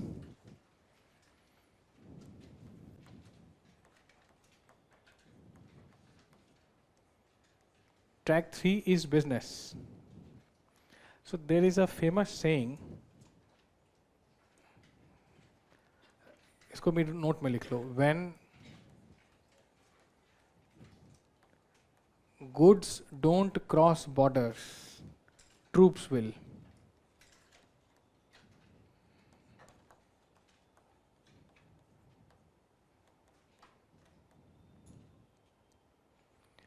When goods don't cross borders, troops will. You understood this line? So if business is not happening, war will happen. But this has proved to be a liberal myth.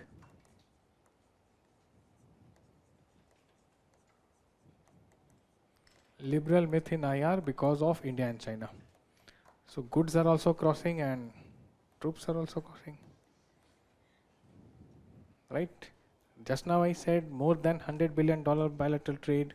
China became last year the single largest trade partner of India, surpassing US. Keeps happening between them. After 3 years, it became India's largest trade partner. But yes, having business ties again reduces the scope of conflict. When Chinese investments are here, it will hesitate to attack, and vice versa. Okay?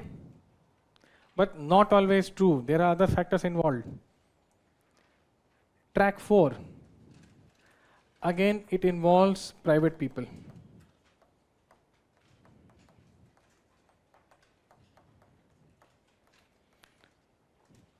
So how is it different from track 2 then?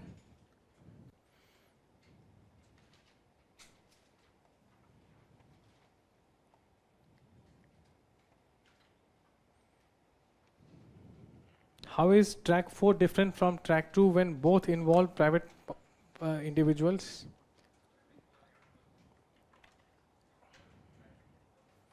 Private and? No, that is track 1.5. And no, it's not one country private and one country government, no. India talks to Taiwan, Indian delegation has both representation from government and private individuals, so does Taiwan. In track 4, these private individuals are less prominent than the ones who are involved in track 2. Famous people are in track 2, common people are in track 4. Okay, जिसका कोई मतलब recognition नहीं है. That is track 4. For example, see, heard of this girl, Malala? Malala is not a part of Pakistan government, but if she is trying to address child education in Pakistan as well as India, she will fall under track 2 because she is prominent. You try to do that, you will be track 4. कहाँ prominent हो? Qualify कर गए तो किस track में होगे? 1. You will represent the government. That's the only difference between track 2 and 4. Track 5. What is track 5? Track 5 is research and development. Training. So it involves student exchange and many other skill development. जैसे अभी 7th of October, listen carefully. 7th of October 2023 when Hamas attacked Israel and the war started in West Asia, which we will discuss in great details in West Asia. So thousands of Palestinians used to come to Israel every day for work, just like Delhi NCR.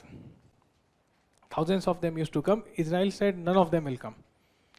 Israel has a population hardly 1 crore. Kaam kaun karega? They asked India, can you send some people? India said some. Log chahiye, batao. 2 state governments, Haryana and UP, recruited workers and they have been sent to Israel. They are earning close to 2 lakh rupees per month. India Today showed some of their videos. They are like, we are very happy, good food, good working condition, good money. Only thing is when the siren blows, we have to run to the bunker because Hamas rockets are coming. So again, this will fall under, because they have been trained to do what they are doing. Student exchange program, Indian universities with American universities, British universities, this is track 5 at work. Okay, Indian diplomats, everyone who qualifies civil services has to do some certificate course somewhere in West. Okay, तो ये क्या है? ये track 5 है. Research, development, training, education, everything comes here. Track 6, civil society. Civil society, activists.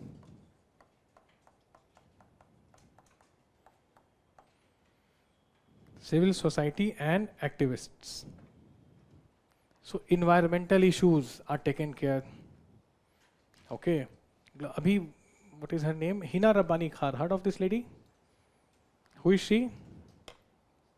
She is a minister in Pakistan. And the Punjab of Pakistan, I hope you know this, it was having AQI in 4 digits. यहाँ से भी खराब. By the way, Delhi has bad AQI just for 2 months. बाकी demonize मत करो. अभी देखो कितना अच्छा है. Take deep breaths. So Punjab in Pakistan was having AQI in 4 digit. Hina Rabbani Khar said that both Punjabs need to come together and solve this pollution issue. So if suppose some environmental activists from both countries come together, they will fall under track 6. Okay. Or if Mr. Kailash Satyarthi is also addressing the issue of child labor in Pakistan along with India, this will come under track 6. Are you understanding it? Activism and NGOs are used here.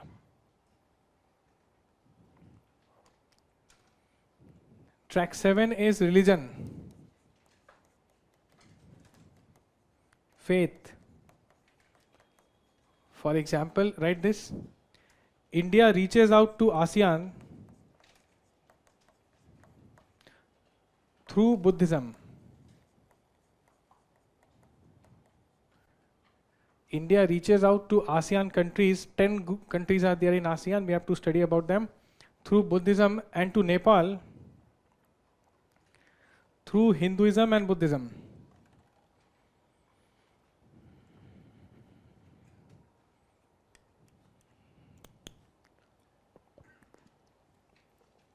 To Nepal through Hinduism and Buddhism. Track 8. Track 8 is your funding.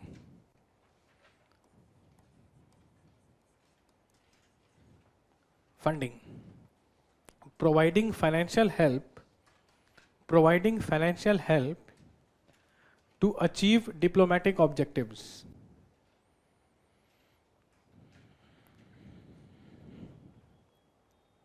For example, India gave $1 billion. $1 billion line of credit to Sri Lanka. Details we'll see in Sri Lanka. $1 billion line of credit to Sri Lanka during COVID. पैसे हैं, पैसे दो, काम खत्म. Okay.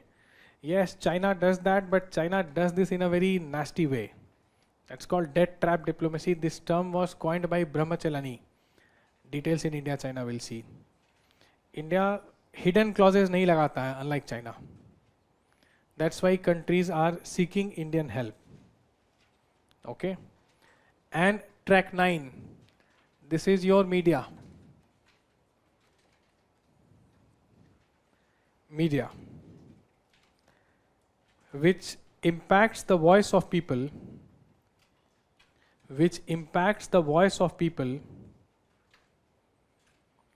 and tries to shape the public opinion. And tries to shape the public opinion.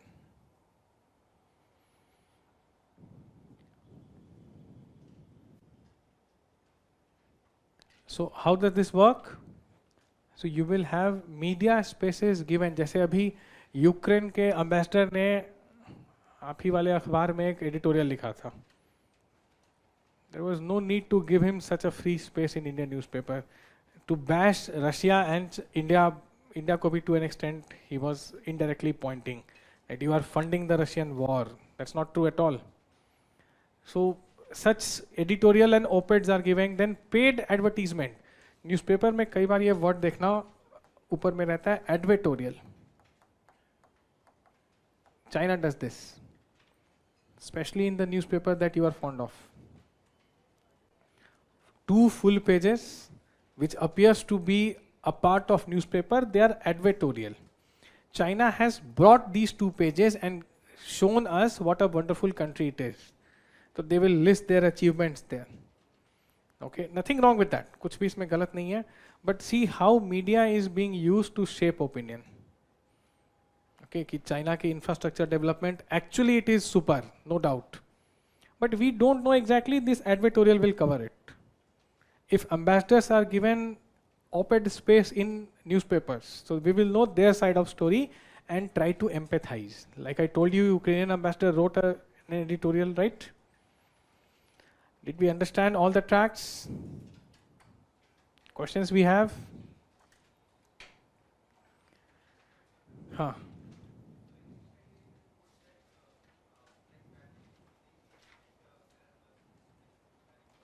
So PM Modi with Elon Musk, Musk is a part of government now. He's heading Dodge.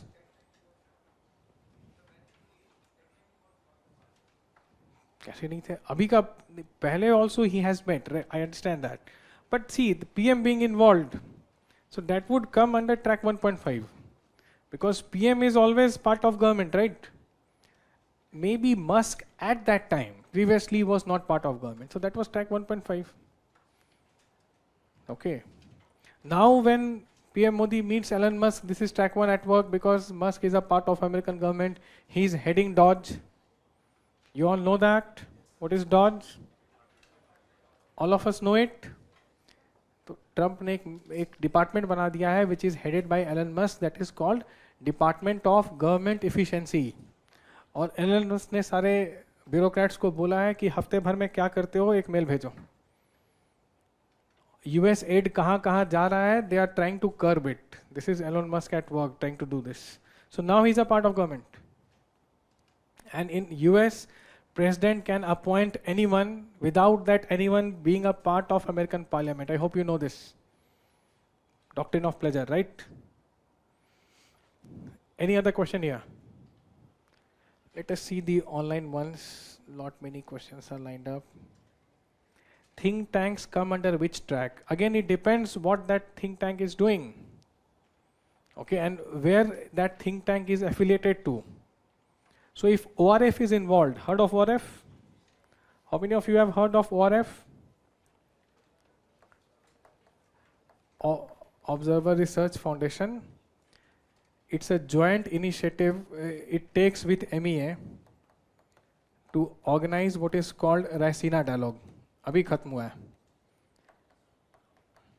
So ORF and MEA Government of India jointly organize Raisina. This is at best track 1.5.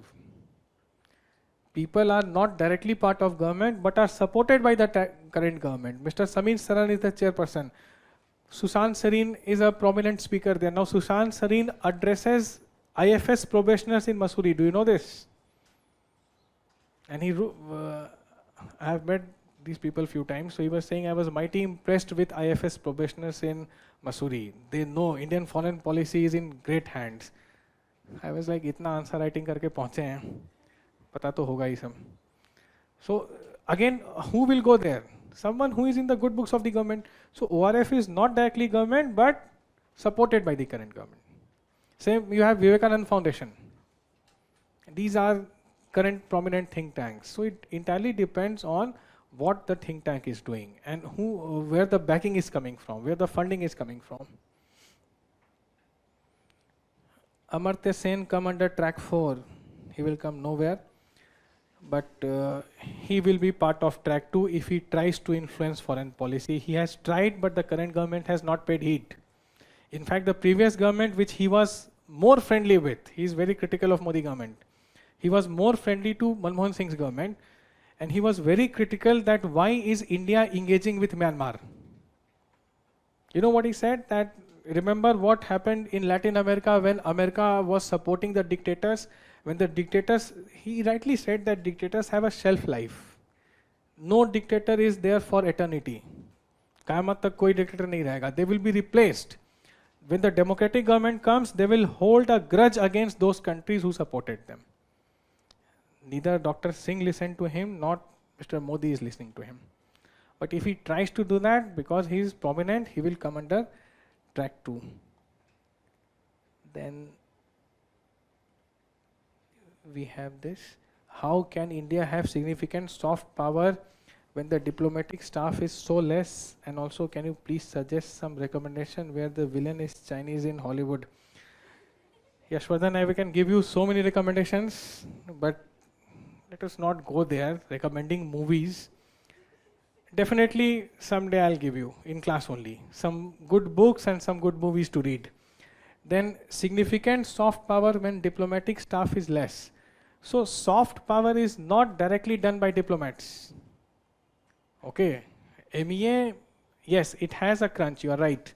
But government need not be actively involved to enhance soft power. All it needs is to issue an advisory. और ये काम prominent नहीं, subtle तरीके से होता है. American government does not tell the movie makers or the this series makers that you need to display our soft power. They do it on their own. So how they do? Because they are rooted in their culture. Okay. How does idealism and realism affect democracy? Is it linked to any of these? Yes, it is linked, and it depends on how much of it is being used. There is no yes or no answer to how idealism and realism, it totally depends on the country. India, a democratic country, has experimented with both idealism and realism, as I told you. Nehruvian foreign policy was lot idealist. Started changing from 1971. Took a major change in 1991, currently leans towards realism. Okay. So it entirely depends on how it is done. Vivek is asking, you said India currently follow realist, but India helped Turkey in earthquake disaster when Turkey always took stand of Pakistan and raised voice of Kashmir in UN. Again, this is an act of realism. This is again an act of realism. And Turkey is saying something against India, and as yes, Turkey has abrogation of 370. Turkey was a country which was quite critical of it. But how does that matter? India has to enhance its soft power. So India is saying, see, I am even helping Turkey. The country which is quite critical. Let me give you another thing what Turkey has done. Indian embassy is located in Ankara, the capital of Turkey. You know what the name of the road is? Muhammad Ali Jilla Road. Turkey has renamed the road where Indian embassy is located. क्या नाम रखा है? Jinnah Road. जानबूझ कर रखा है. But in diplomacy, there are no knee-jerk reactions. It's a 52D chess. There are no instant खाना ठंडा करके खाया जाता है यहाँ पे. Immediate reactions नहीं होते हैं. Please remember this. So Turkey may be hostile to Indian interest. India will take care as and when necessary. Sending aid is an humanitarian thing that should be done, and India is showing its generosity to the world. That see, I'm even sending it to Turkey.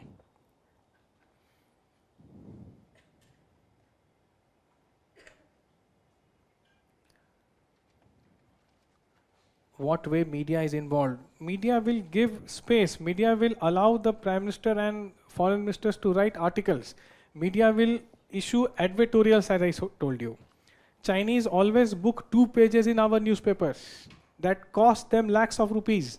They show their achievement to us through our newspapers. Okay, and you must not have heard of this. There was something called Aman Ki Asha.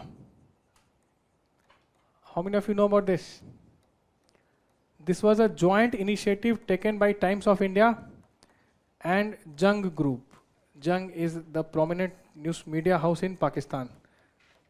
Jung means war, so it can be against evils also, social evils also. So they came together and organized Aman Ki Asha. See media coming together. Now what used to happen in Aman Ki Asha? शायरी होती थी, वाह वाह, Ghalib, Mir, Jaun Elia, Faiz, music, okay, and they used to praise our culture, we used to praise their culture, celebrated जो दोनों तरफ के लोग हैं उनको हम लोग celebrate और करते थे, उन पे बात करते थे. That used to happen. But India currently said that this is not giving the result that we want. We will allow their artists to come, earn, go back and then spell venom. Stop. Current government ने इसको पूरी तरह से ban कर दिया. No Aman Ki Asha happening. So when this was happening, it was a joint initiative by two media houses, the names I have mentioned. So yes, they can do these things. And Times of India, quite colorful it is. So it used to come up with huge supplements. 3, 4, 5, 10 page का supplement आता था उनकी आशा पे. It's the largest selling newspaper English daily in India. Imagine the impact that it wanted to create. Are you understanding it? So this is how media plays a role here. Any other question? Now another diplomacy, you write this, in note you write this, ping pong. What is ping pong? What is ping pong? Table tennis. Exchange of table tennis players.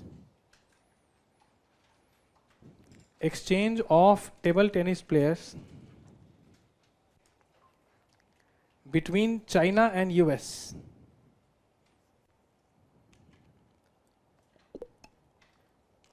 Between China and US in 70s. In 70s. It improved the bilateral ties between two countries. It improved the bilateral ties between two countries. India क्या follow करता है? India follows cricket diplomacy, not ping pong.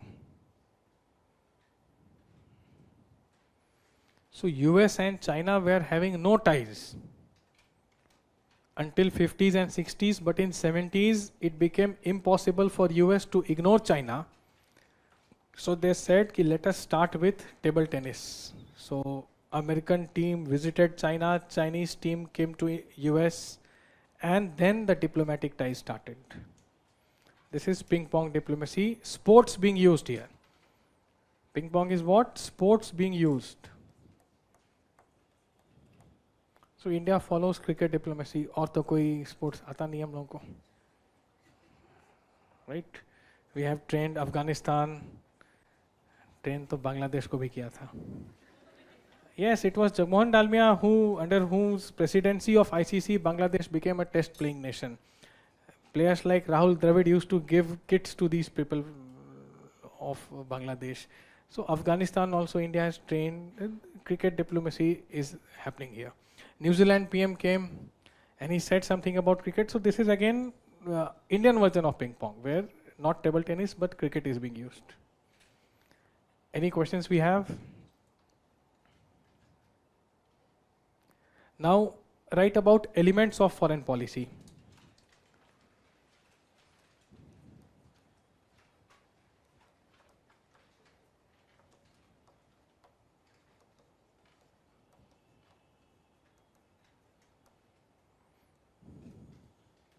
Elements of foreign policy.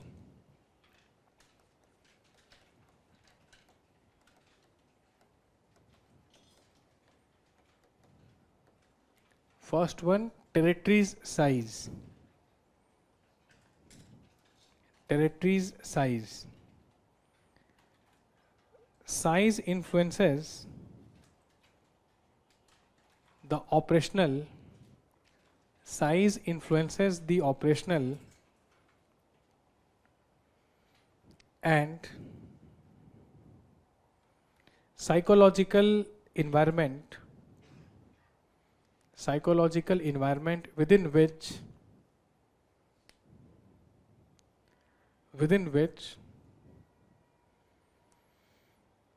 foreign policy members respond.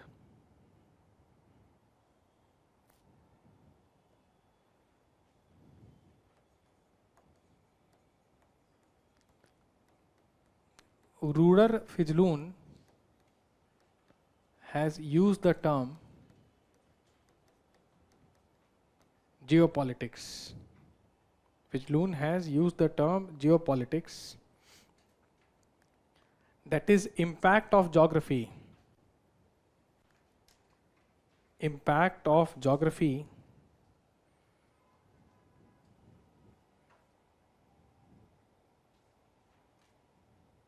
on foreign policy. अब एक observation देखो, कहा जाता है कि land lock countries are weak. Afghanistan, Nepal, Bhutan, landlocked countries are often weak. Like this, it is observed that landlocked states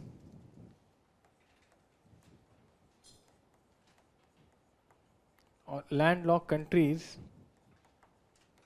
are vulnerable and weak.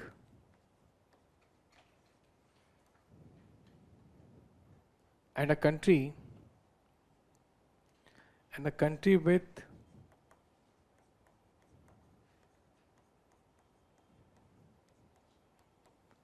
ample access to sea. Yunus ने क्या बोला है सुना ना? What he said in China कि northeast is landlocked, we are the guardian. Such a delusional person he is. We'll see his reality in India, Bangladesh. Country with ample access to sea has powerful status.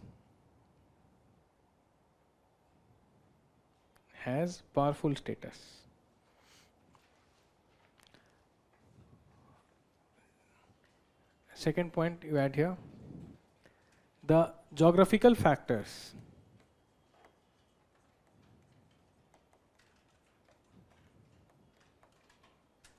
play a key role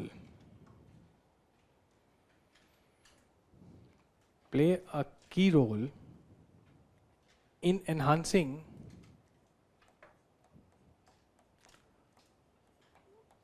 foreign policy objectives.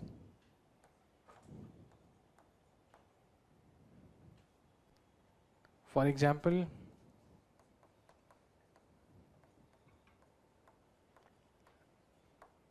Atlantic Ocean for US, English Channel for UK, and Indian Ocean for India.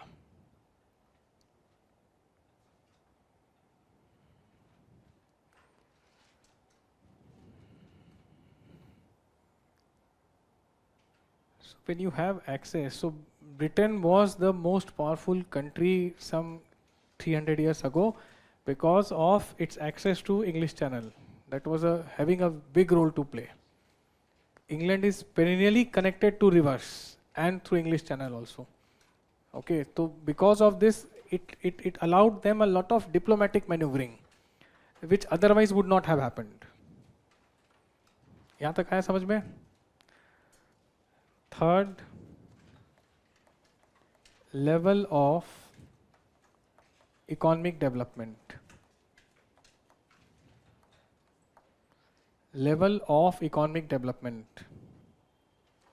अभी लिखा है, बताओ क्या? See this, you have written it somewhere in your tracks. Tell it to me.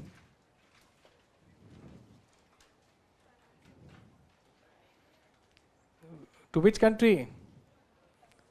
Sri Lanka, $1 billion line of credit. And Sri Lanka is not alone. Bangladesh, Myanmar, Nepal, Bhutan, ASEAN, Central Asia, $1 billion to India ऐसे ही दे देता है सबको. Mr. Rajnath Singh, the current defense minister, Pakistan is looking for an IMF bailout. Do you know this? Pakistan's economy is under free fall. We'll see these things in India, Pakistan. So Mr. Rajnath Singh said कि जितना मांग रहे उससे ज़्यादा तो हम सबको देते रहते हैं. He actually said this. The defense minister said कि Pakistan is asking for a bailout. The amount that they are asking, more than this we give grants to other countries. So we could have given you if you would have mended your ways. So see, today India is in such position it can use this. China, US are in this position. India was not having this position some 60, 70 years back. So the level of development gives you a lot of flexibility. Okay, developed countries use this. Developed countries or developing countries, both developed and developing countries use. Did you write? लिख लो. Developed and developing countries use foreign aid as a tool for securing foreign policy goals.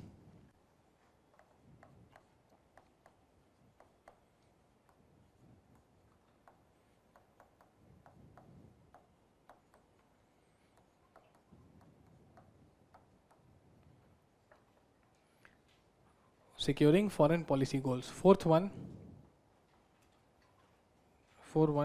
cultural and historical factors. The decision makers are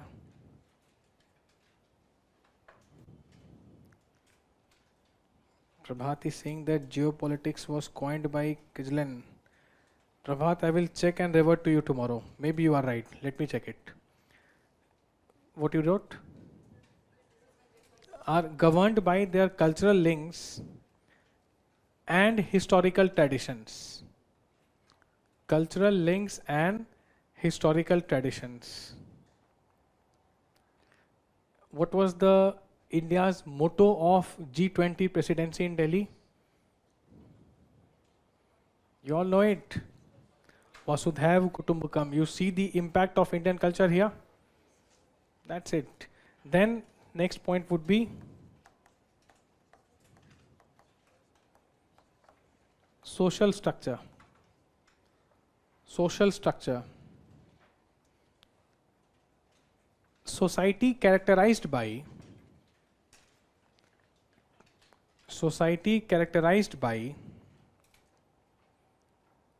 strong internal conflicts.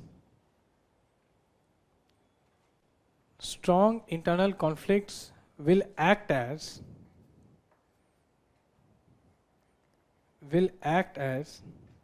a source of what? Weakness or strength?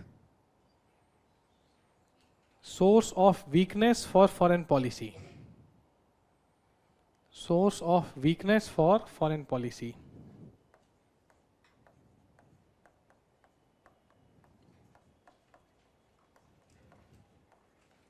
Next you have government structure.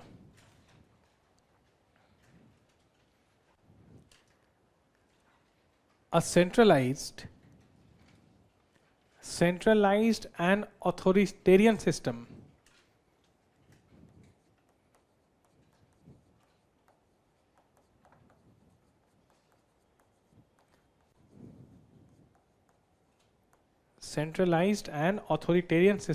will have foreign policy cut off from domestic environment.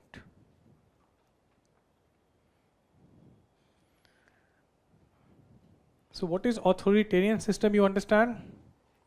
Where people have least say in government's policy. For example, China, North Korea तो अलग level पे है. China or even these Middle East monarchies, Saudi, UAE, Qatar, for that matter Iran. Okay, so what Chinese people want, their government is not thinking when they are crafting their foreign policy. It does not reflect amply what the people, so type of government matters. Okay, the government structure also matters. Next point you can add, seventh point, internal situation. Internal situation. Any sudden disorder.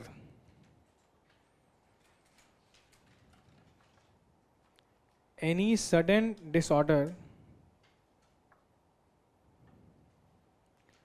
within the country. Any sudden disorder within the country can impact the nature and course of foreign policy.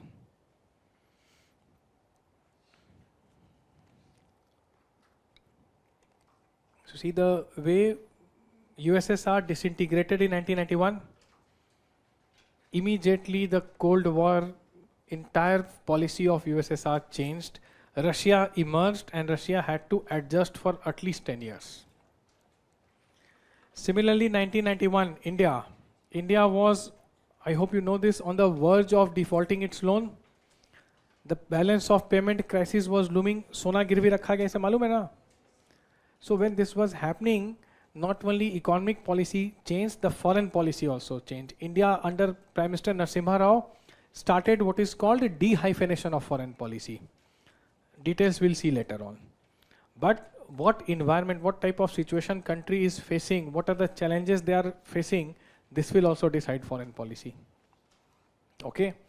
Next you can add leader's personality. Leader's personality. Leader's imprint of value, experience and talent. Leader's imprint of value, experience and talent impacts foreign policy. How many of you have seen Friedman podcast with PM Modi? So there is an interview of Indira Gandhi with BBC, Nehruji's interview with BBC. So see, leaders from Nehruji to Modiji, all of them have shaped the foreign policy, and the type of leaders that they are, the priorities that they have, does impact it, no doubt about that.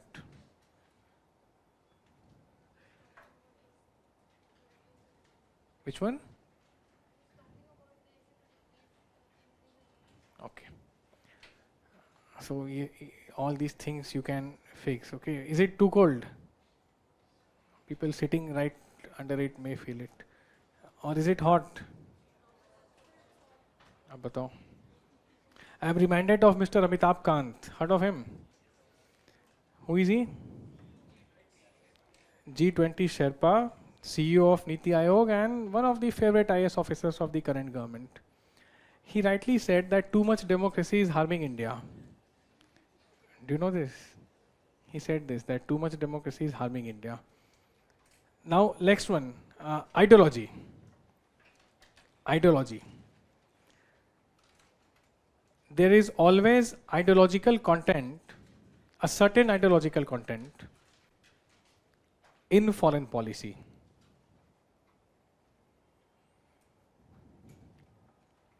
In foreign policy, which together with certain ideological content in foreign policy, which together with the quality of diplomacy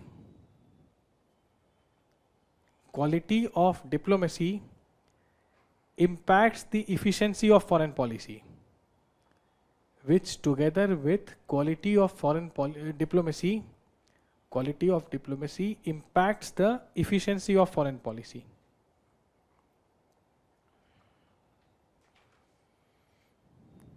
How many points you have written? 10th one you write, alliances and treaties. Alliances and treaties. So all these things have a bearing on foreign policy.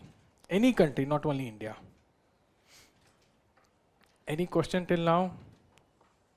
Are you able to understand? Is it making some sense to you?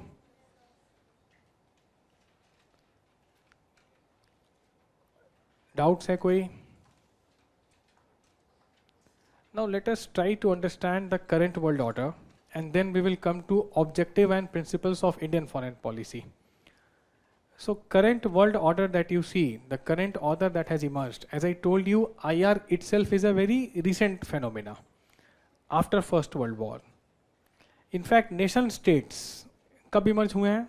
Britain is the first modern nation state. France is second, America is third. India as a modern nation state exists since 1947. Modern nation state, I'm not talking about civilizational state. Okay. So these nation states are pursuing their independent foreign policies. Now the current world order that you see, it is often referred as Anglo-Saxon system.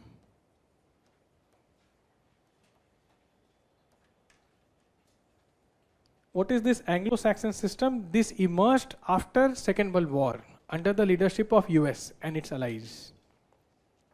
Okay.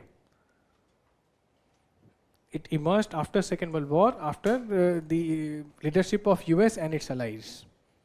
Now, this is US is leading it, USA. Have you heard about Marshall Plan? What was that when it came? After the end of Second World War, when Europe was devastated and lot of destruction happened, so the then world leaders, who were the then world leaders? UK and France. They became a shadow of their past. Two new superpowers emerged, USSR and USA. And USSR, see, the year is 1917. Bolshevik revolution happened.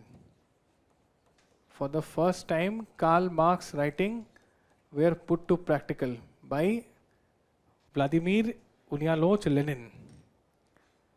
And then they organized what is called Comintern. What was the purpose of Comintern? That communist parties will be made in every country. What will they do? They will organize revolution the way Lenin did in Russia. So M.N. Roy from India will go, he will work closely with Lenin, come back, he will be the founder member of Communist Party of India 1925. Okay. History pata hai sabko? Communist parties will be found. Now US and their allies will be very apprehensive of communism. क्योंकि communism क्या कहता है? सबसे बड़ा sin क्या है कम्युनिस्टों के लिए? पैसा, private property. Now US thrives on liberalism and private property. If you read classic liberals, the likes of Adam Smith and Ricardo, two things are foremost for them: right to life and right to property. बाकी काम government का नहीं है. Government will only regulate so that individual can exist and earn more wealth and make more property.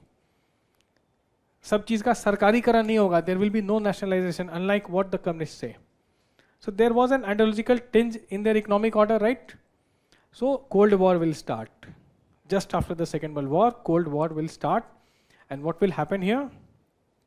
It will be an ideological war between two superpowers, USA and USSR, because they subscribe to different ideologies.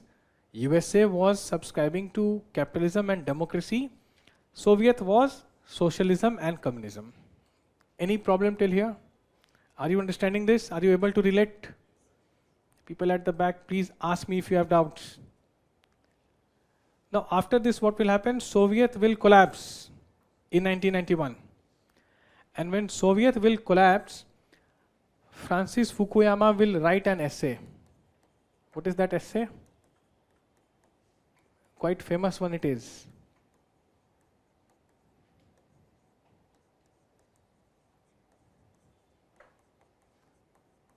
End of ideology or history. Three incidences he will mention. What are those three incidences? Fall of Berlin Wall. So Germany was divided in East Germany and West Germany. There was a wall running through. That war was gone and Germany became united. Second,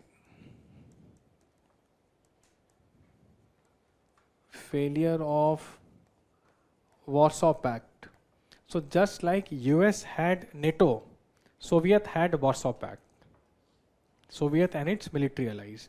So when Soviet collapsed, Warsaw also collapsed. In fact, a year before it collapsed. And third thing is your disintegration of Soviet Union itself.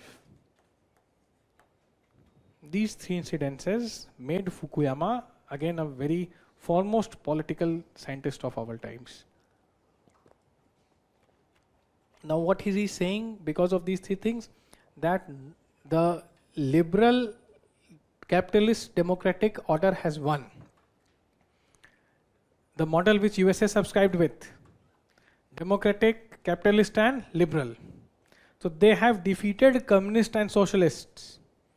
And this victory is final and decisive.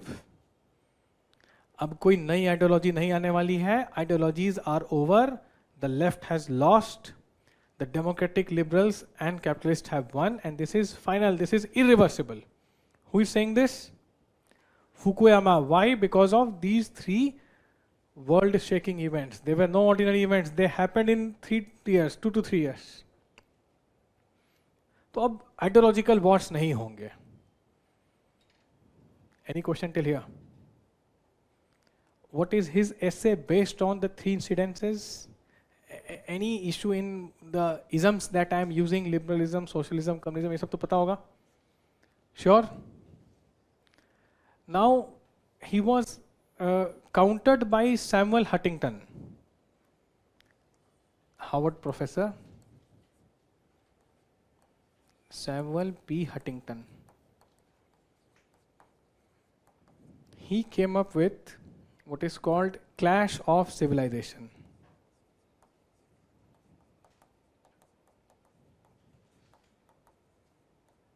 Which is actually an antithesis to Fukuyama's end of ideology. So Fukuyama is being countered by a Harvard professor, Samuel Huntington. That what you are saying is wrong. What is he saying? ये तो पता चल गया कि there will be no ideological war. Ideological era is over. Liberal capitalist democratic order has won over the socialist and communist order. Now what will happen? He's saying the identity based wars will happen. People will fight because of their religion and culture.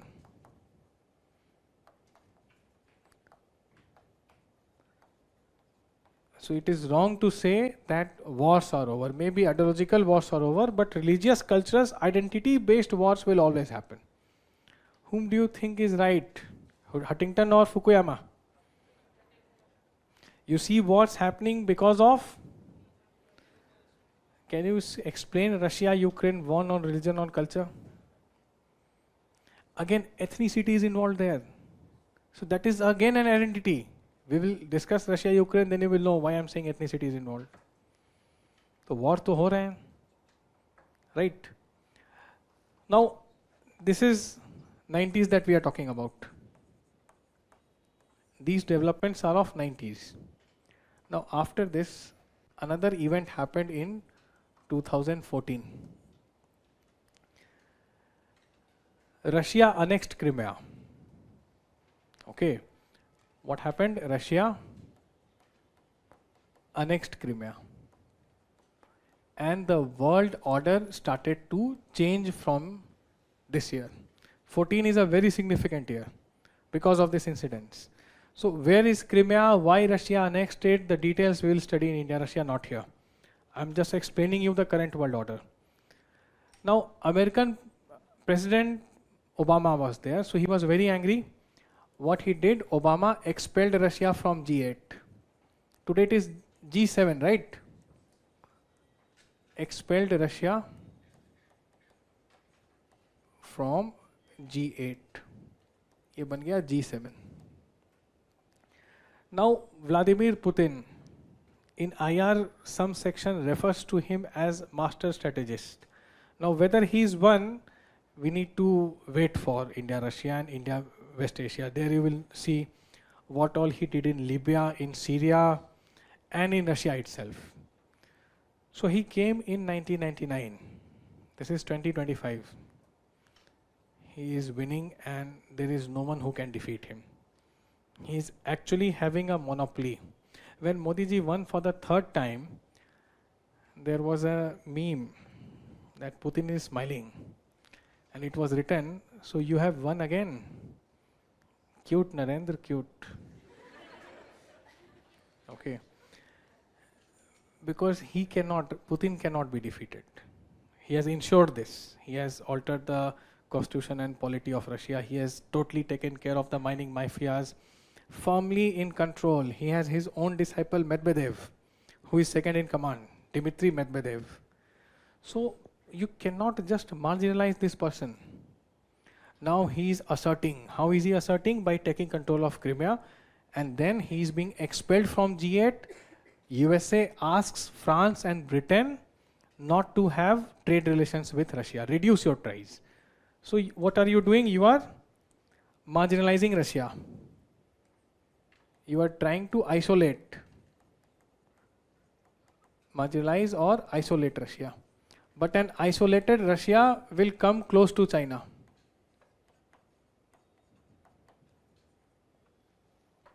Their ties will improve and increase. They had good ties, but during Cold War, there was a war-like situation between Russia and USSR and China. We'll see these things later on. Now they will come closer, more closer. And currently what we have a Russia-China led order. Who all are here? They have a friend. They have another beautiful friend. Then they have Belarus. Who are their allies? Any idea? Some Eastern European countries are there. Not all, some. And there are Central Asian countries. Central Asia has always been backyard of Russia. The 5 republics are there which are very close to Russia. On the other hand, you have US-led order.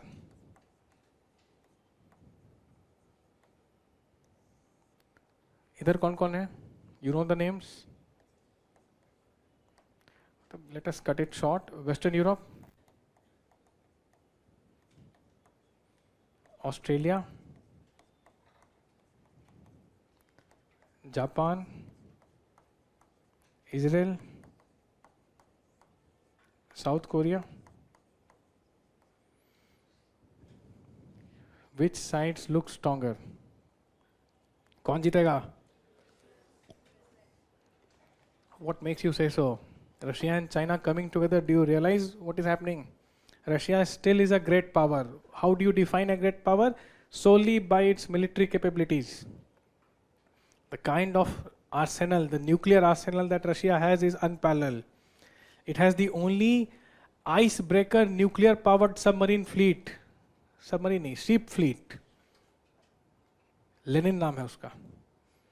So the kind of military prowess that Russia has is second to none, and you add China to it. And we are talking, ये किस इसमें common क्या दिख रहा है इधर? क्या? क्या क्या बोला? बदमाश और ये अच्छे हैं?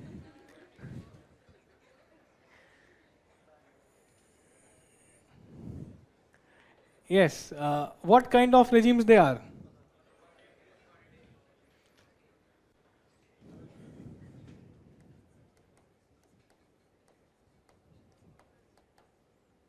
Autocratic, totalitarian.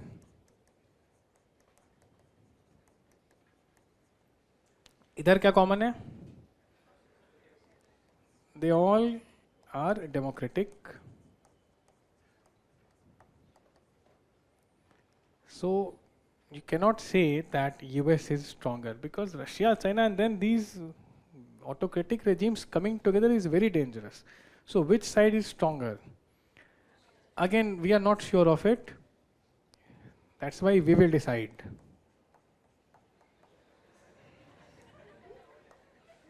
अब बताओ, this swing state, whichever side it takes will win. Am I right? Alienate yourself with the proud Indian within and then tell me. अपने अंदर का इंडियन हटा के बताओ. Let us go by facts. Third largest economy in terms of PPP. It's a more realistic representation than nominal GDP. Military, foreign exchange, the kind of territorial impact, the prominence in Indian Ocean and neighborhood first policy and all. So India is here the swing state. Which side India should take? How many of you think this side, US side? Why? Why? Tell me your answer. And don't tell me because you like USA. बताओ.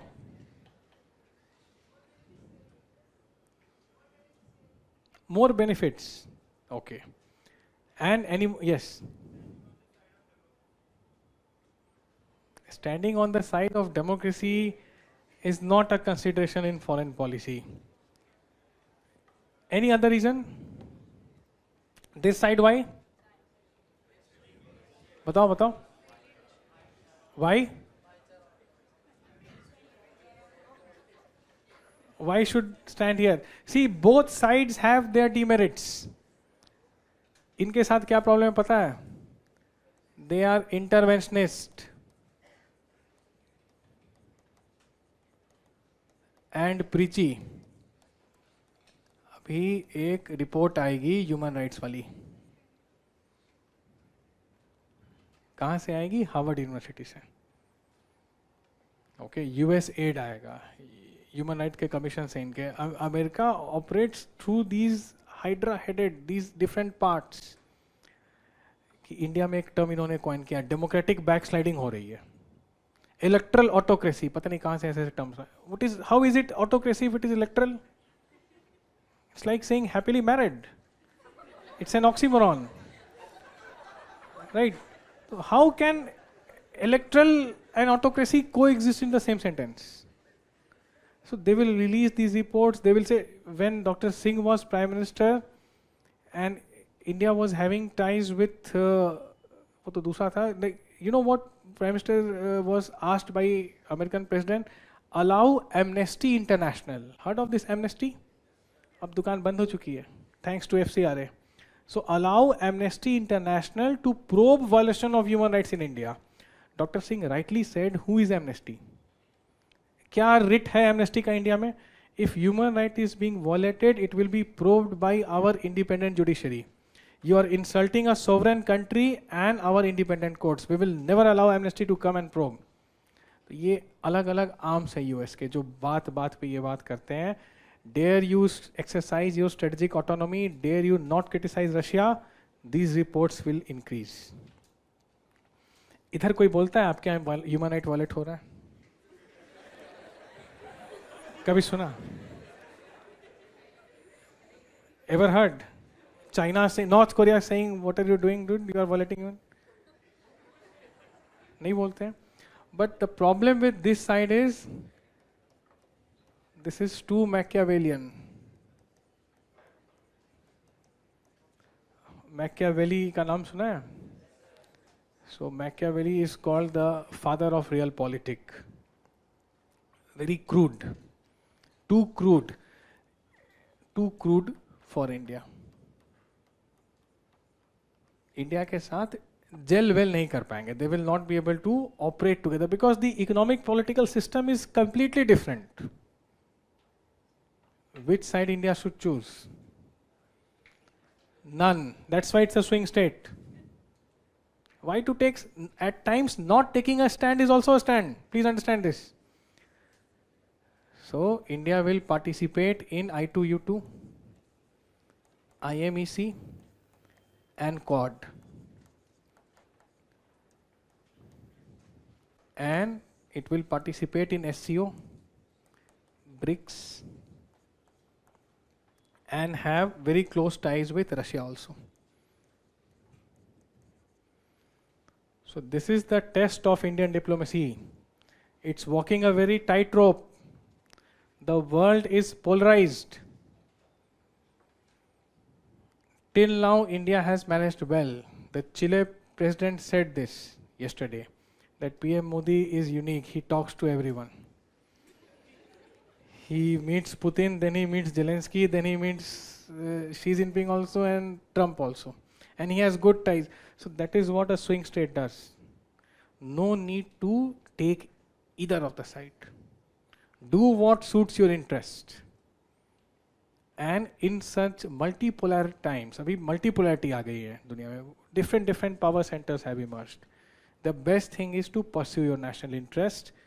And there is no ideological element. Idealism नहीं है यहाँ पर कि we will talk to you if you are having human rights. नहीं तो Chabahar port कहाँ से बनेगा? अयतुल्ला करता है ना human rights follow, पता है? If you are caught on the wrong side of his policies, you will be dead and your dead body will hang for 3 days from the lamppost. This is Iran. Ayatollah Khomeini is Iran. Dare mess with him there. And you don't have any choice. I told you, China and India are having highest number of trade, 100 billion plus. How much China obeys human rights, entire world knows. Okay, so you cannot cherry pick here. Be a good boy, then we will, no. ये सब नहीं चलता है geopolitics में, thankfully. So pick your interest, see where it aligns, the world will fall in line. That is what India is trying to do. Are we understanding the current world order? Any lot of questions have come here. You people ask less. Online people ask more.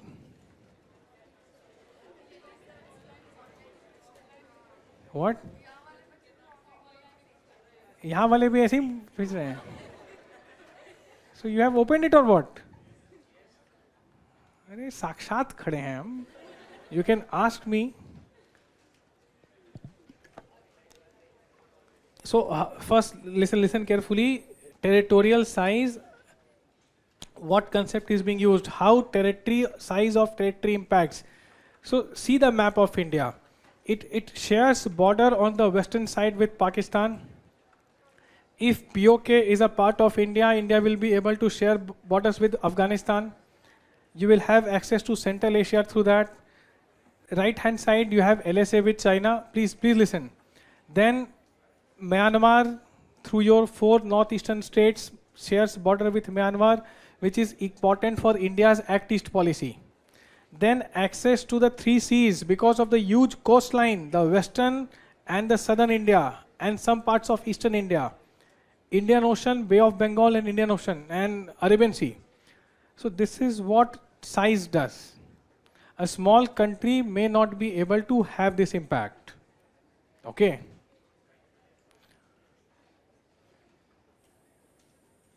Explain communism in India. Leave it for now, not necessary. Buffer state. Buffer state is a small country trapped between 2 big countries. Nepal and Bhutan between India and China. What they do, they ensure that conflict is not happening because they have reduced the border. If there was no Nepal and Bhutan, India-China border will be a very long one. Chances of conflict would increase.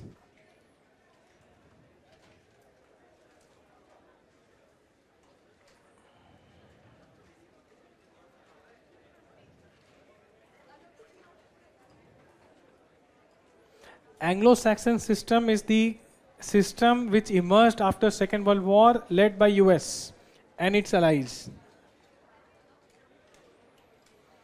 Rest are opinions. Okay, any other question? Enough for today? Very good. See you tomorrow.